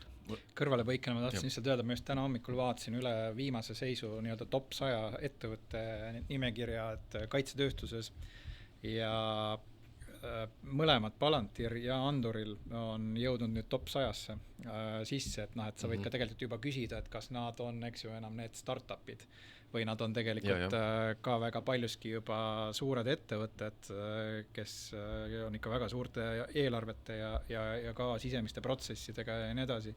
nii et need arengud käivad ka mõnikord päris kiiresti, aga ma arvan jah, et ega lõpuks selles mõttes ei ole ju vahet, et mis värvi kass on, peaasi, et sealt tulevad, et süsteem on piisavalt mitmekesine, et ta suudab tervikuna toota uusi ideid, uusi tulevikulahendusi, mis aitaks seda tulevikusõda paremini võita, et kui ta peaks kunagi tulema, et see on, ma arvan, see tähtis osa selles. Jah. Ei, Palantieri ja Andurili, nende puhul, see, mida praegu väga tähelepanu jälgitaksegi, kui sa vaatad nende aktsia hinda ja kogu seda sektorit, eks ju, et seal on siuke ootus, et nad hakkavad teenima mingi kasumit ja marginaale, mis on kordades suurem kui need vanad tegijad, eks ju. Ja mitte, et see... Aga kui tellija on riik, siis tundub, et see ei ole võimalik. No tähendab, see võib juhtuda ja seal on, ma ütlen, see on erakapitali see kannatlikkus on ju, et mingil hetkel see jõuab see tõe kätte on ju, et kas need ootused on õigustatud või mitte. Ja praegu on veel liiga vara öelda, et isegi kui sa vaatad Palantieri, palju kui suur nende käive on ju, võrreldes teistega, palju neil tegelikult on tööd või et lepinguid. See on väga tagasihoidlik number on ju. Nende aktsia väärtus on astronoomiline, eks ju. Aga nagu et käega katsutavad, palju sa siis tegelikult oled hankeid võitnud ja mis on, et see liiga vara on öelda, et jah, et see ongi nüüd täiesti mingi uus reaalsus ja ainult kogu tuleviku konfliktid kõik on ju taanduvad ainult sellele, et kui et kes mis klahvile vajutab oma arvutis. Jaa. Mul tuli meelde veel, et mul on siin üks raamat on veel lisaks Speerile ja Fordile on Eesti, mis ta siis on, sel aastal anti välja Eesti majanduse, ma ei näe seda kaant praegu, mulle tuleb meelde, aga Eesti majanduse siis ajalugu või midagi sellist, ja seal on siis kirja pandud sektorite kaupa kõik Eestis ka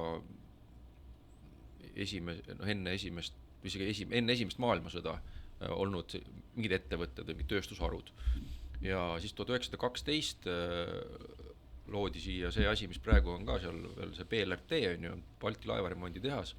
Ja siis mina üllatuslikult seda raamatust vaatasin täna hommikul, et seal toodeti ka suures koguses lõhke, ühesõnaga šrapnelle või mürske. Et ongi sellised uhked pildid, kus on nagu kõik mingi tuba on mingisuguseid mürske täis ja lisaks sellele siis ehitati seal, kus praegu kohvikus käiakse inimesed elavad, et seal ehitati neid allveelaevasid, eks ju, mis ta siis on see Noblessneris. Ja kõik see, kogu see tööstus siis teenis tegelikult tsaari Venemaad ka esimese maailmasõja ajal. Ja siis, kui esimene maailmasõda sai läbi, siis tegelikult oli siis see värk seal natuke kukkus kokku, et ei olnudki nagu midagi teha, aga nüüd õnneks on ikkagi ühes kohas elavad inimesed ja on kohvikud ja siis teises kohas on Balti laevad või seal BLRT-s ikkagi seal nagu käib see asjalik tegevus. Mitte, et elamine ja kohvikus käimine ei oleks asjalik tegevus, aga ma ütlen, et nemad seal ikkagi teevad, remondivad ja ehitavad suuri laevu. Et nii palju lihtsalt sellest, et kui sellise ka materjali mahuka sõjatööstuse järglased või nagu jäljed on nagu Tallinna linnas nagu selgelt olemas. No Tallinn oli ja terve Eesti oli ju osa kunagi terve tsaari Venemaa, hiljem Nõukogude Liidu sõjatööstuskompleksist, nii et ja kuna siin oli väga palju tööstusajalugu, kogemust ja oskusteavet ja ka töölisi, kes oskasid tööd teha, et siis see oli ju arusaadav, et siin tegelikult toimus ju väga palju tolleaegset arendust ja ka kokkupanemist. Et ma arvan, siin mõned tartlased, kes me siin oleme, kõik mäletame aparaaditehas Tartus, eks ju, et kes tootis ju kogu Nõukogude Liidule vajalikke musti kaste nii kosmose kui lennunduse jaoks, et see on nagu lihtsalt üks näide sellest, et ka väga jätkuvalt väike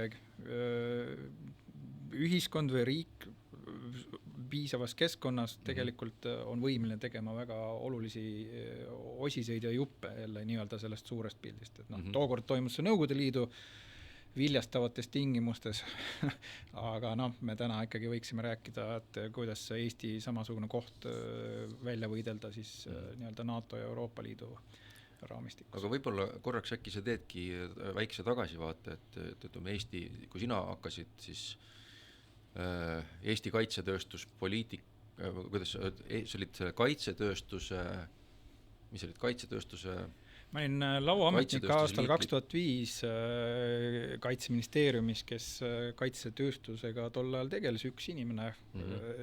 Mina olin see tookord. Aga kui sa nüüd teedki sealt, võtleme 2005, siis umbes 13 sa hakkasid Kaitsetööstuse Liidus tööle vist, on ju? 2016. Et kui sa nüüd nagu mõtled, tõmba see ajajoon, et kuidas siin Eestis, et kuidas me siin oleme arenenud selle viimase 20 aasta jooksul või mis? No 2005 oli Eestis ikkagi käputäis kaitsetööstusettevõtteid, et ma arvan, Eli oli olemas, Englo oli olemas, Samelin tegi saapaid ja mõned veel, eks ju. Ta oli ikkagi pigem üliniši tööstusharu ja paljudel puhkudel ta oli ka lihtsalt tore hobi, eks ju, et lihtsalt entusiasmist tehti midagi. Ma arvan, et esimest korda kusjuures pani Eestis selle õhu liikuma, kusjuures tol ajal tehtud vastuost 2007, kui Eesti hankis ülilühima raketisüsteemi Mistral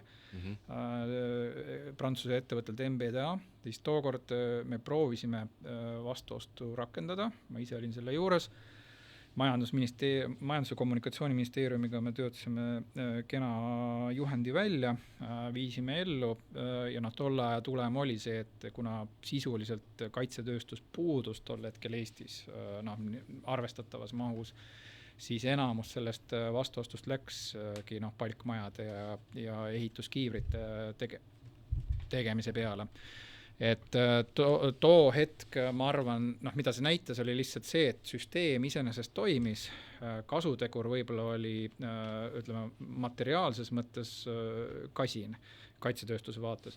Küll aga, mis ma arvan, et oli ülioluline, oli see, et see saatis turule signaali, et sellised asjad võivad juhtuda ka tulevikus ja sellistel puhkudel on võimalik, et Eesti ettevõtted võivad saada koostööd mõne lääne ettevõttega, mis relvi toodab või sinna tarneahelasse lausa sisse ja nii edasi, nii et pole imestada, et juba 2009 ehk 2 aastat hiljem loodi Kaitsetööstusliit 25 ettevõtte poolt ja sealt kaudu tegelikult see tänane areng väga palju ongi käima läinud, et tänaseks on Kaitsetööstusliidus juba 200 ettevõtet, kõik ei ole 100% seotud kaitsetööstusega, mõned teevad seal osaliselt neid asju, aga ikkagi see pilt on täiesti teine täna võrreldes sellega, mis ta oli siis 2005 ehk 20 aastat tagasi. Nii et, ja ma arvan, seda ei oleks juhtunud, kui ei oleks ikkagi olnud nagu selliseid riigi poolt nii-öelda signaalide andmisi või selliseid turu torkimisi, et sellised asjad on võimalikud, et palun tööstus tehke omad pakkumised, et kuidas neid asju teha. Ja turg vastas ja tööstus vastas ja täpselt nii see lõpuks käima ka läks. Et veel hilisemast tuues ma olin siis asekantsler Kaitseministeeriumis, võiks näite tuua soomukite remondi ja hoolduse teemal, et millest tuli välja tänane Milrem, eks ju. Et nad alustasid ju sellest, et kuna neil oli bussi, tollal oli veel Sebe, eks ju, kes selles osales, et neil oli bussi remondist kapatsiteeti üle töökodades ja sealt tekkiski see võimalus, et aga teeme siis ka soomukeid korda ja läks sealt see asi käima, ehk jällegi näide sellest, et kuidas suhteliselt väikesest tõukest või võimaluse andmisest on võimalik spilloverina, et tuleb väga oluline suur ettevõtte välja, kelleks täna Milrem Robotics kindlasti on ju kujunenud.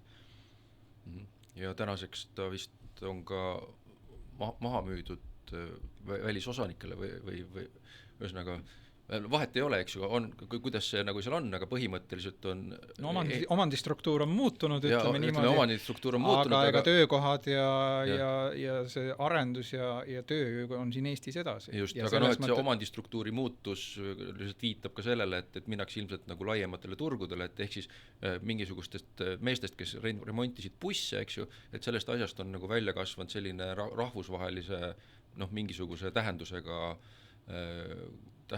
ettevõte. Ja ma ei alahindaks jällegi seda osa, et ka Milremi näidet edasi kasutades olles Age Groupi osa, siis ka Age Group on, eks ju, selles samas top 100 liige üsna ülemises otsas seal.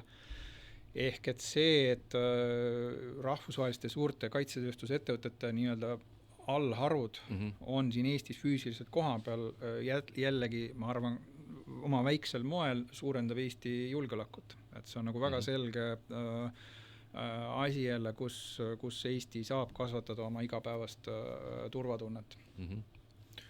Mul tekkis siin veel mõte, et kui me räägime sellest osa mingisugusest klubist või ahelast olemisest, et üks asi, me rääkisime, üks tasand on see, et mingis mõttes abstraktsem, et kuskil on mingi teine riik ja siis käib see ja siis meie ettevõtted teevad siis selle riigi mingi ahela kaudu midagi, aga siis on olemas ka siis need samad suured, ma ei tea, kas Lockheedis on samamoodi, aga mis meil seal on, see Indra on vist või Hispaanias, et ma ükskord kuulasin seda Indra mingisugust PowerPoint presentatsiooni ja siis mul tekkis nagu pähe selline mõte, et see on tegelikult, see on nagu umbes nagu selline nagu Merko ehitus, et siin on, et ta paneb nagu kõik need asjad nagu kuidagi kokku, aga et siis all, et seal on need mehed, kes ütleme, maalrid on, siis on puusepad, siis on torumehed, siis on need plaatijad, eks ju, ja siis kõik, et tegelikult need on nagu need väikesed,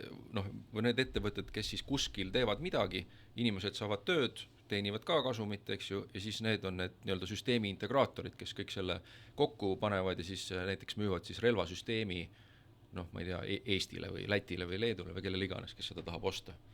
Täpselt nii, ja nende alltöövõtjate, kui seda lihtsalt analoogi jätkata, et nende valikul ongi oluline, et riik oleks nagu laua taga ja küsiks seda alltöövõttu võimalikult palju endale. Sest selle peale on võimalik kasvatada tulevikus seda järgmist süsteemi integraatorit, sest süsteemi integraatoriks saada on väga keeruline, kui sa ei ole sealt kuskilt pihta hakanud natuke väiksema tööga. Just, et see oli et kui ma vaatasin seda, siis seal oli siis alates mingisugustest süvavee vaatlusseadmetest ja sensoritest lõpetades siis mingi küberkaitse lahendustega, aga muuhulgas oli seal igasuguseid lendavaid ja sõitvaid asju ja mingid pauku tegevaid asju ja nagu mida kõike, eks ju. Et ongi, et lähed sinna restorani, siis vaatad, siuke suur menüü on. Ja mida me võib-olla veel tooks välja on see, et süsteemi integratsioonist rääkides, et siis see tingimata ei tähenda alati seda, et ühe konkreetse relvasüsteemi vaates, et kõik osised on vaja kokku panna. Tihtipeale see võib-olla isegi laiem teema, et kaitseväed, ja see mulle tundub on nagu universaalne suhteliselt üle maailma, üldiselt ei taha osta siuksed väga väikeseid juppe, vaid nad tahavad terviklahendust saada. Et mul on siin, ma ei tea, mingi mure, et ma ei tea, mingi soomuk on vaja mingisse kujusse saada, et siis ta ei hakka ostma eraldi istmeid, antenne ja rattaid sellele soomukile, vaid ta tahab, et tuleb keegi, kes lahendab terve probleemi tal korraga ära. Ja see tähendab seda, et selle tõttu kaitsetööstuse ettevõtted üle maailma tegelikult kogu aeg otsivad omavahel koostööd ja pakuvad erinevaid integratsioonilahendusi ja teevad niimoodi ühispakkumisi ja kõiki neid asju. Ja see on ka oluline koht, et kus üksteist nagu proovitakse ja kust hea õnne korral, et kui see projekt õnnestub nii-öelda ja klient ostab selle ühislahenduse ära, et sealt võib tulla siis nagu jätku nii-öelda huvitavaid projekte või isegi tihedamat koostööd või lõpuks mingisugune merger and acquisition, eks ju inglise keeles. Et ka selliseid projekte on vaja otsida, kui me tahame, et meie tööstus oleks nagu võimalikult paljudes kohtades pildis ja ka see on see koht, kus näiteks riigil on väga palju infot ja väga palju ka mõjujõudu mingite projektide üle, kas NATO-s, Euroopa Liidus või siin regioonis riikide vahel, eks ju. et kuhu saab sisse tõmmata selliseid kombosid, nii et ma lihtsalt tõin nagu veel ühe näite juurde, et kuidas see süsteemi integratsioon tegelikult võib olla isegi laiem ökosüsteemi sisene omavaheline koostöö. Ja ei, ma siin ei olegi väga palju lisada, et see enamus neid katsuse, et Indra võib-olla, ma ei tea täpselt nende kohta, aga ta ei ole päris niimoodi, et nad ise midagi ei tee, eks ju. Et mingi, ja just nagu meelega on, et mingi need kroonjuveeli oskused ja osad ja komponendid tehakse ikkagi maja sees, neid nagu ei lasta kellelgi teisel tarnida. Ja seal on oma ärihuvid ja teised põhjused ka, eks ju.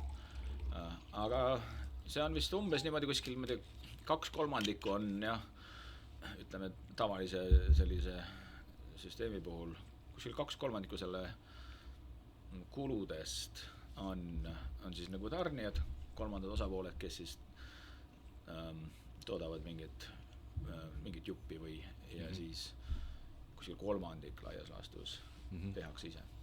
Aga näiteks see F-35, et ma ei tea, kas ma lugesin kuskilt vist äkki, et ma saan aru, et seda, ma ei tea, kui palju riike osaleb selle nagu asja kokkupanemises, et see on mingi palju oli. F-35 oli algusest peale natuke isegi teistmoodi programm, ta ei olnud, või Pentagon juhtis seda, aga seal oli algusest peale 11 nii-öelda partnerriiki, kes siis kõik, see oli niisugune riski jagamise süsteem ka natuke on ju, et kõik panid raha sisse alguses on ju, et seda see arendus on käinud 20 aastat, eks ju, et kõik olid nagu osalised või osanikud nii-öelda selles projektis ja see oli nagu rahvusvaheline ja vastutasuks nad siis said õiguse osta neid valmislennukeid. Nüüd neid kliente on juurde tulnud, on ju, kes isegi ei olnud, on nüüd algusest peale nagu need partnerriigid.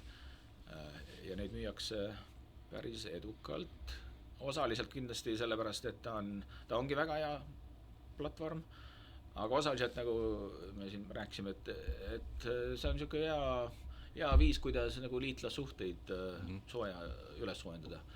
Et kui need hakkavad, kui sa, mõni riik vaatab, et äkki kas me saame, kas me peaksime muretsema sellepärast, et mida Ameerika teeb, on ju, kui häda käes on ju. Näiteks siis, Kanada.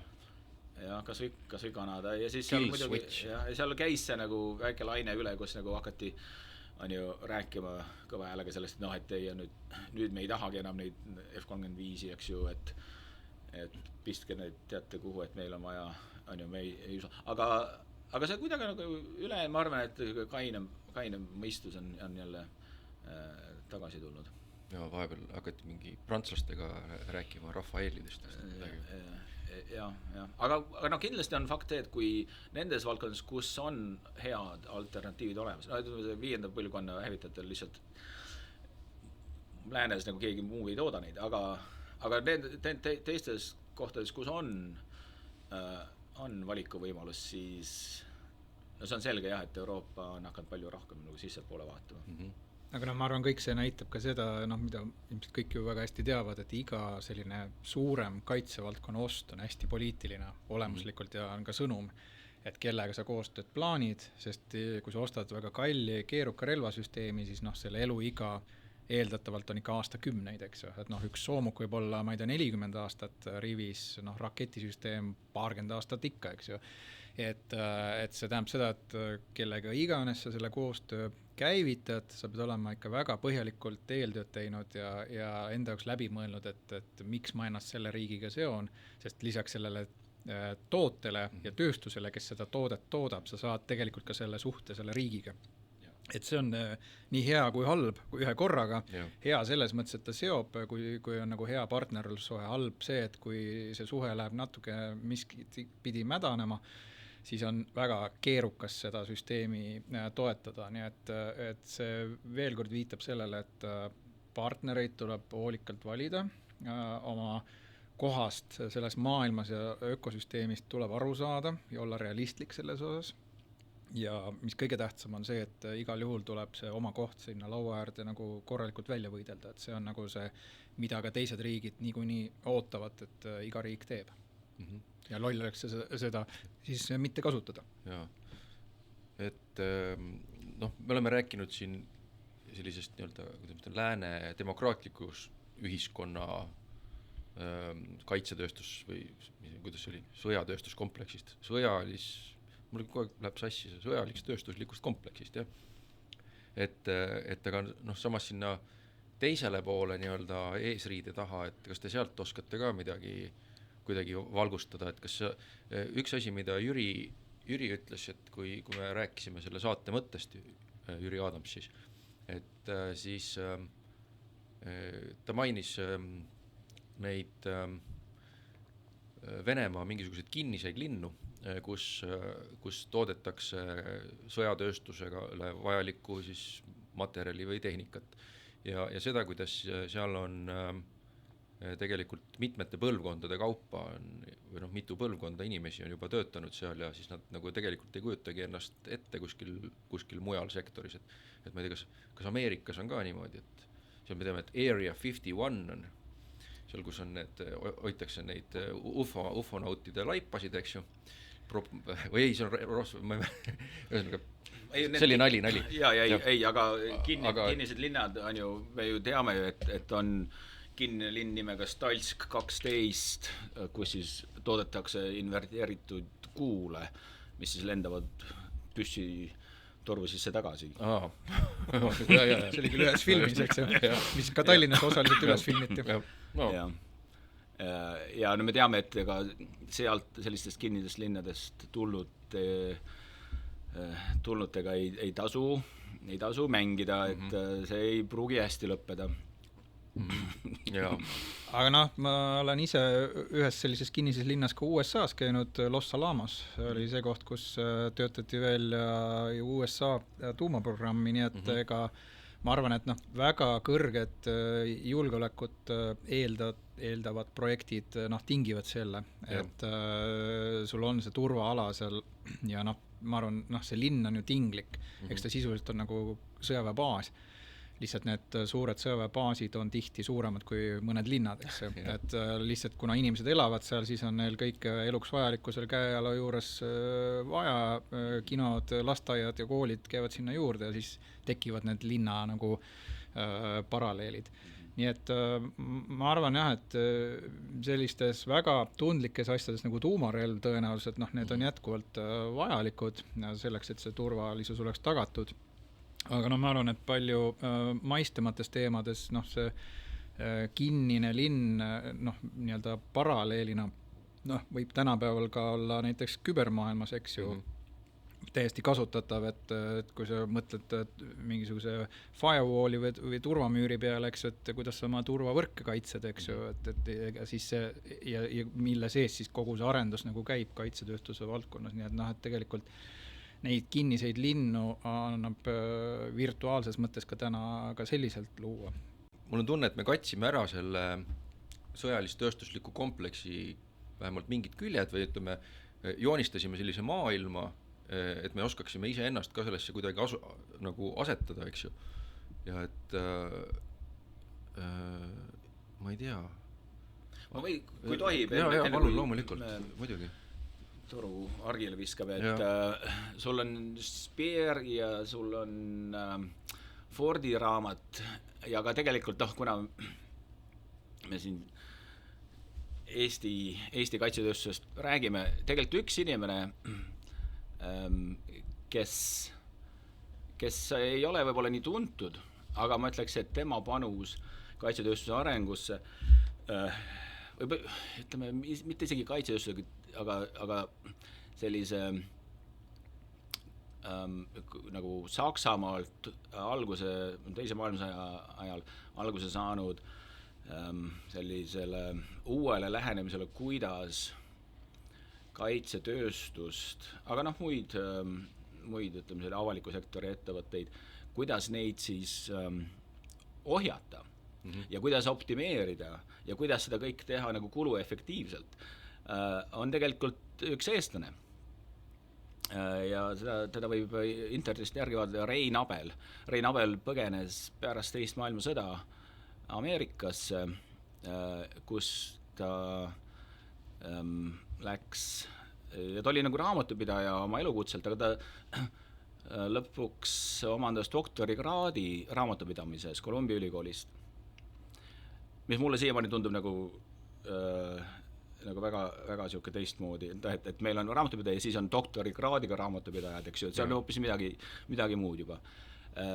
Aga siis 60. aastatel, kui USAs läks nagu see kaitsetööstuse ülesehitamine käima ja kõik need samad küsimused, et kuidas me nüüd veendume selles, et keegi nagu ei koori riigi maksumaksjaid valjaks, eks ju, ja kuidas seda kõike ohjata.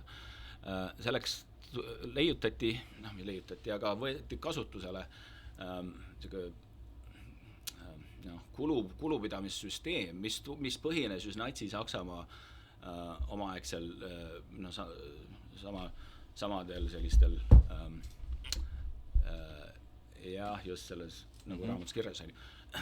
Ja Rein Abel siis palgati USA föderaalvalitsuse poolt, et ta töötaks välja need standardid, mille alusel, kuidas me nagu isegi hinnastamise ja kulude mõõtmise küsimused ja ta oligi nagu esimesi, et tema doktoritöö oli just sel nagu Natsi-Saksamaa nagu näidet kasutades, et kuidas seda siis hakata nagu optimeerima ja seda läbipaistvust tekitama. Ja see on nagu üks erinevus nagu just nagu kaitsetööstusettevõttes võrreldes kommertsettevõtted, neil ei ole, kui sa oled võib-olla kuskil või turul noteeritud on ja sa pead mingeid andmeid avalikustama. Aga üldiselt on see raamatupidamise, et seal väga palju sa tegelikult teada ei saa, et mis nagu ettevõtte sees toimub, kuhu läheb raha ja mille peale ja kas see oli hea kasutus või mitte. Ja kaitsetööstuse puhul on see olnud nagu väljakutse juba algusest peale, eks ju, et kas me maksame õiglast hinda mingi asja eest on ja kuidas seda üldse mõõdetakse ja kuna jutt käib miljarditest, eks ju, ja samamoodi, et need suhted on nii pikaaegsed, eks ju, sa annad lepingu kellegile ja nüüd 20 aastat hiljem nad ikkagi, nemad täidavad seda lepingut, on ju, et sul need tavalised turumehhanismid ei toimi, eks ju, kus sa saad nagu võrrelda või konkurentsi kui sellist tegelikult sellisel juhul enam ei ole. Igatahes Rein Abel, kellel mul oli au nagu mõtteid vahetada päris tihti ja palju, et nüüd ta on kahjuks meie seast lahkunud, aga ta oli minu jaoks üks sellised silmapaistvaid selle valdkonna tegijaid ja me räägime juba 50-60 aastat tagasi. No vot. Ma ei hakkagi lisama midagi, et see on nii ilus lõpetus, et me kuidas see oli, et igas sadamas on mõni eestlane, et siis on ka nagu sellise valdkonna sadamas on üks silmapaistev eestlane olnud. Et aga väga tore. Kuulge, aitäh, et te tulite. Ma loodan, et kuulajad saavad, mina sain küll targemaks ja ma loodan, et kuulajad saavad ka targemaks ja siis ma ei tea, tuleb veel mõtteid millestki süvitsi rohkem rääkida, siis teeme uue saate, aga vaatame. Aitäh teile! Aitäh!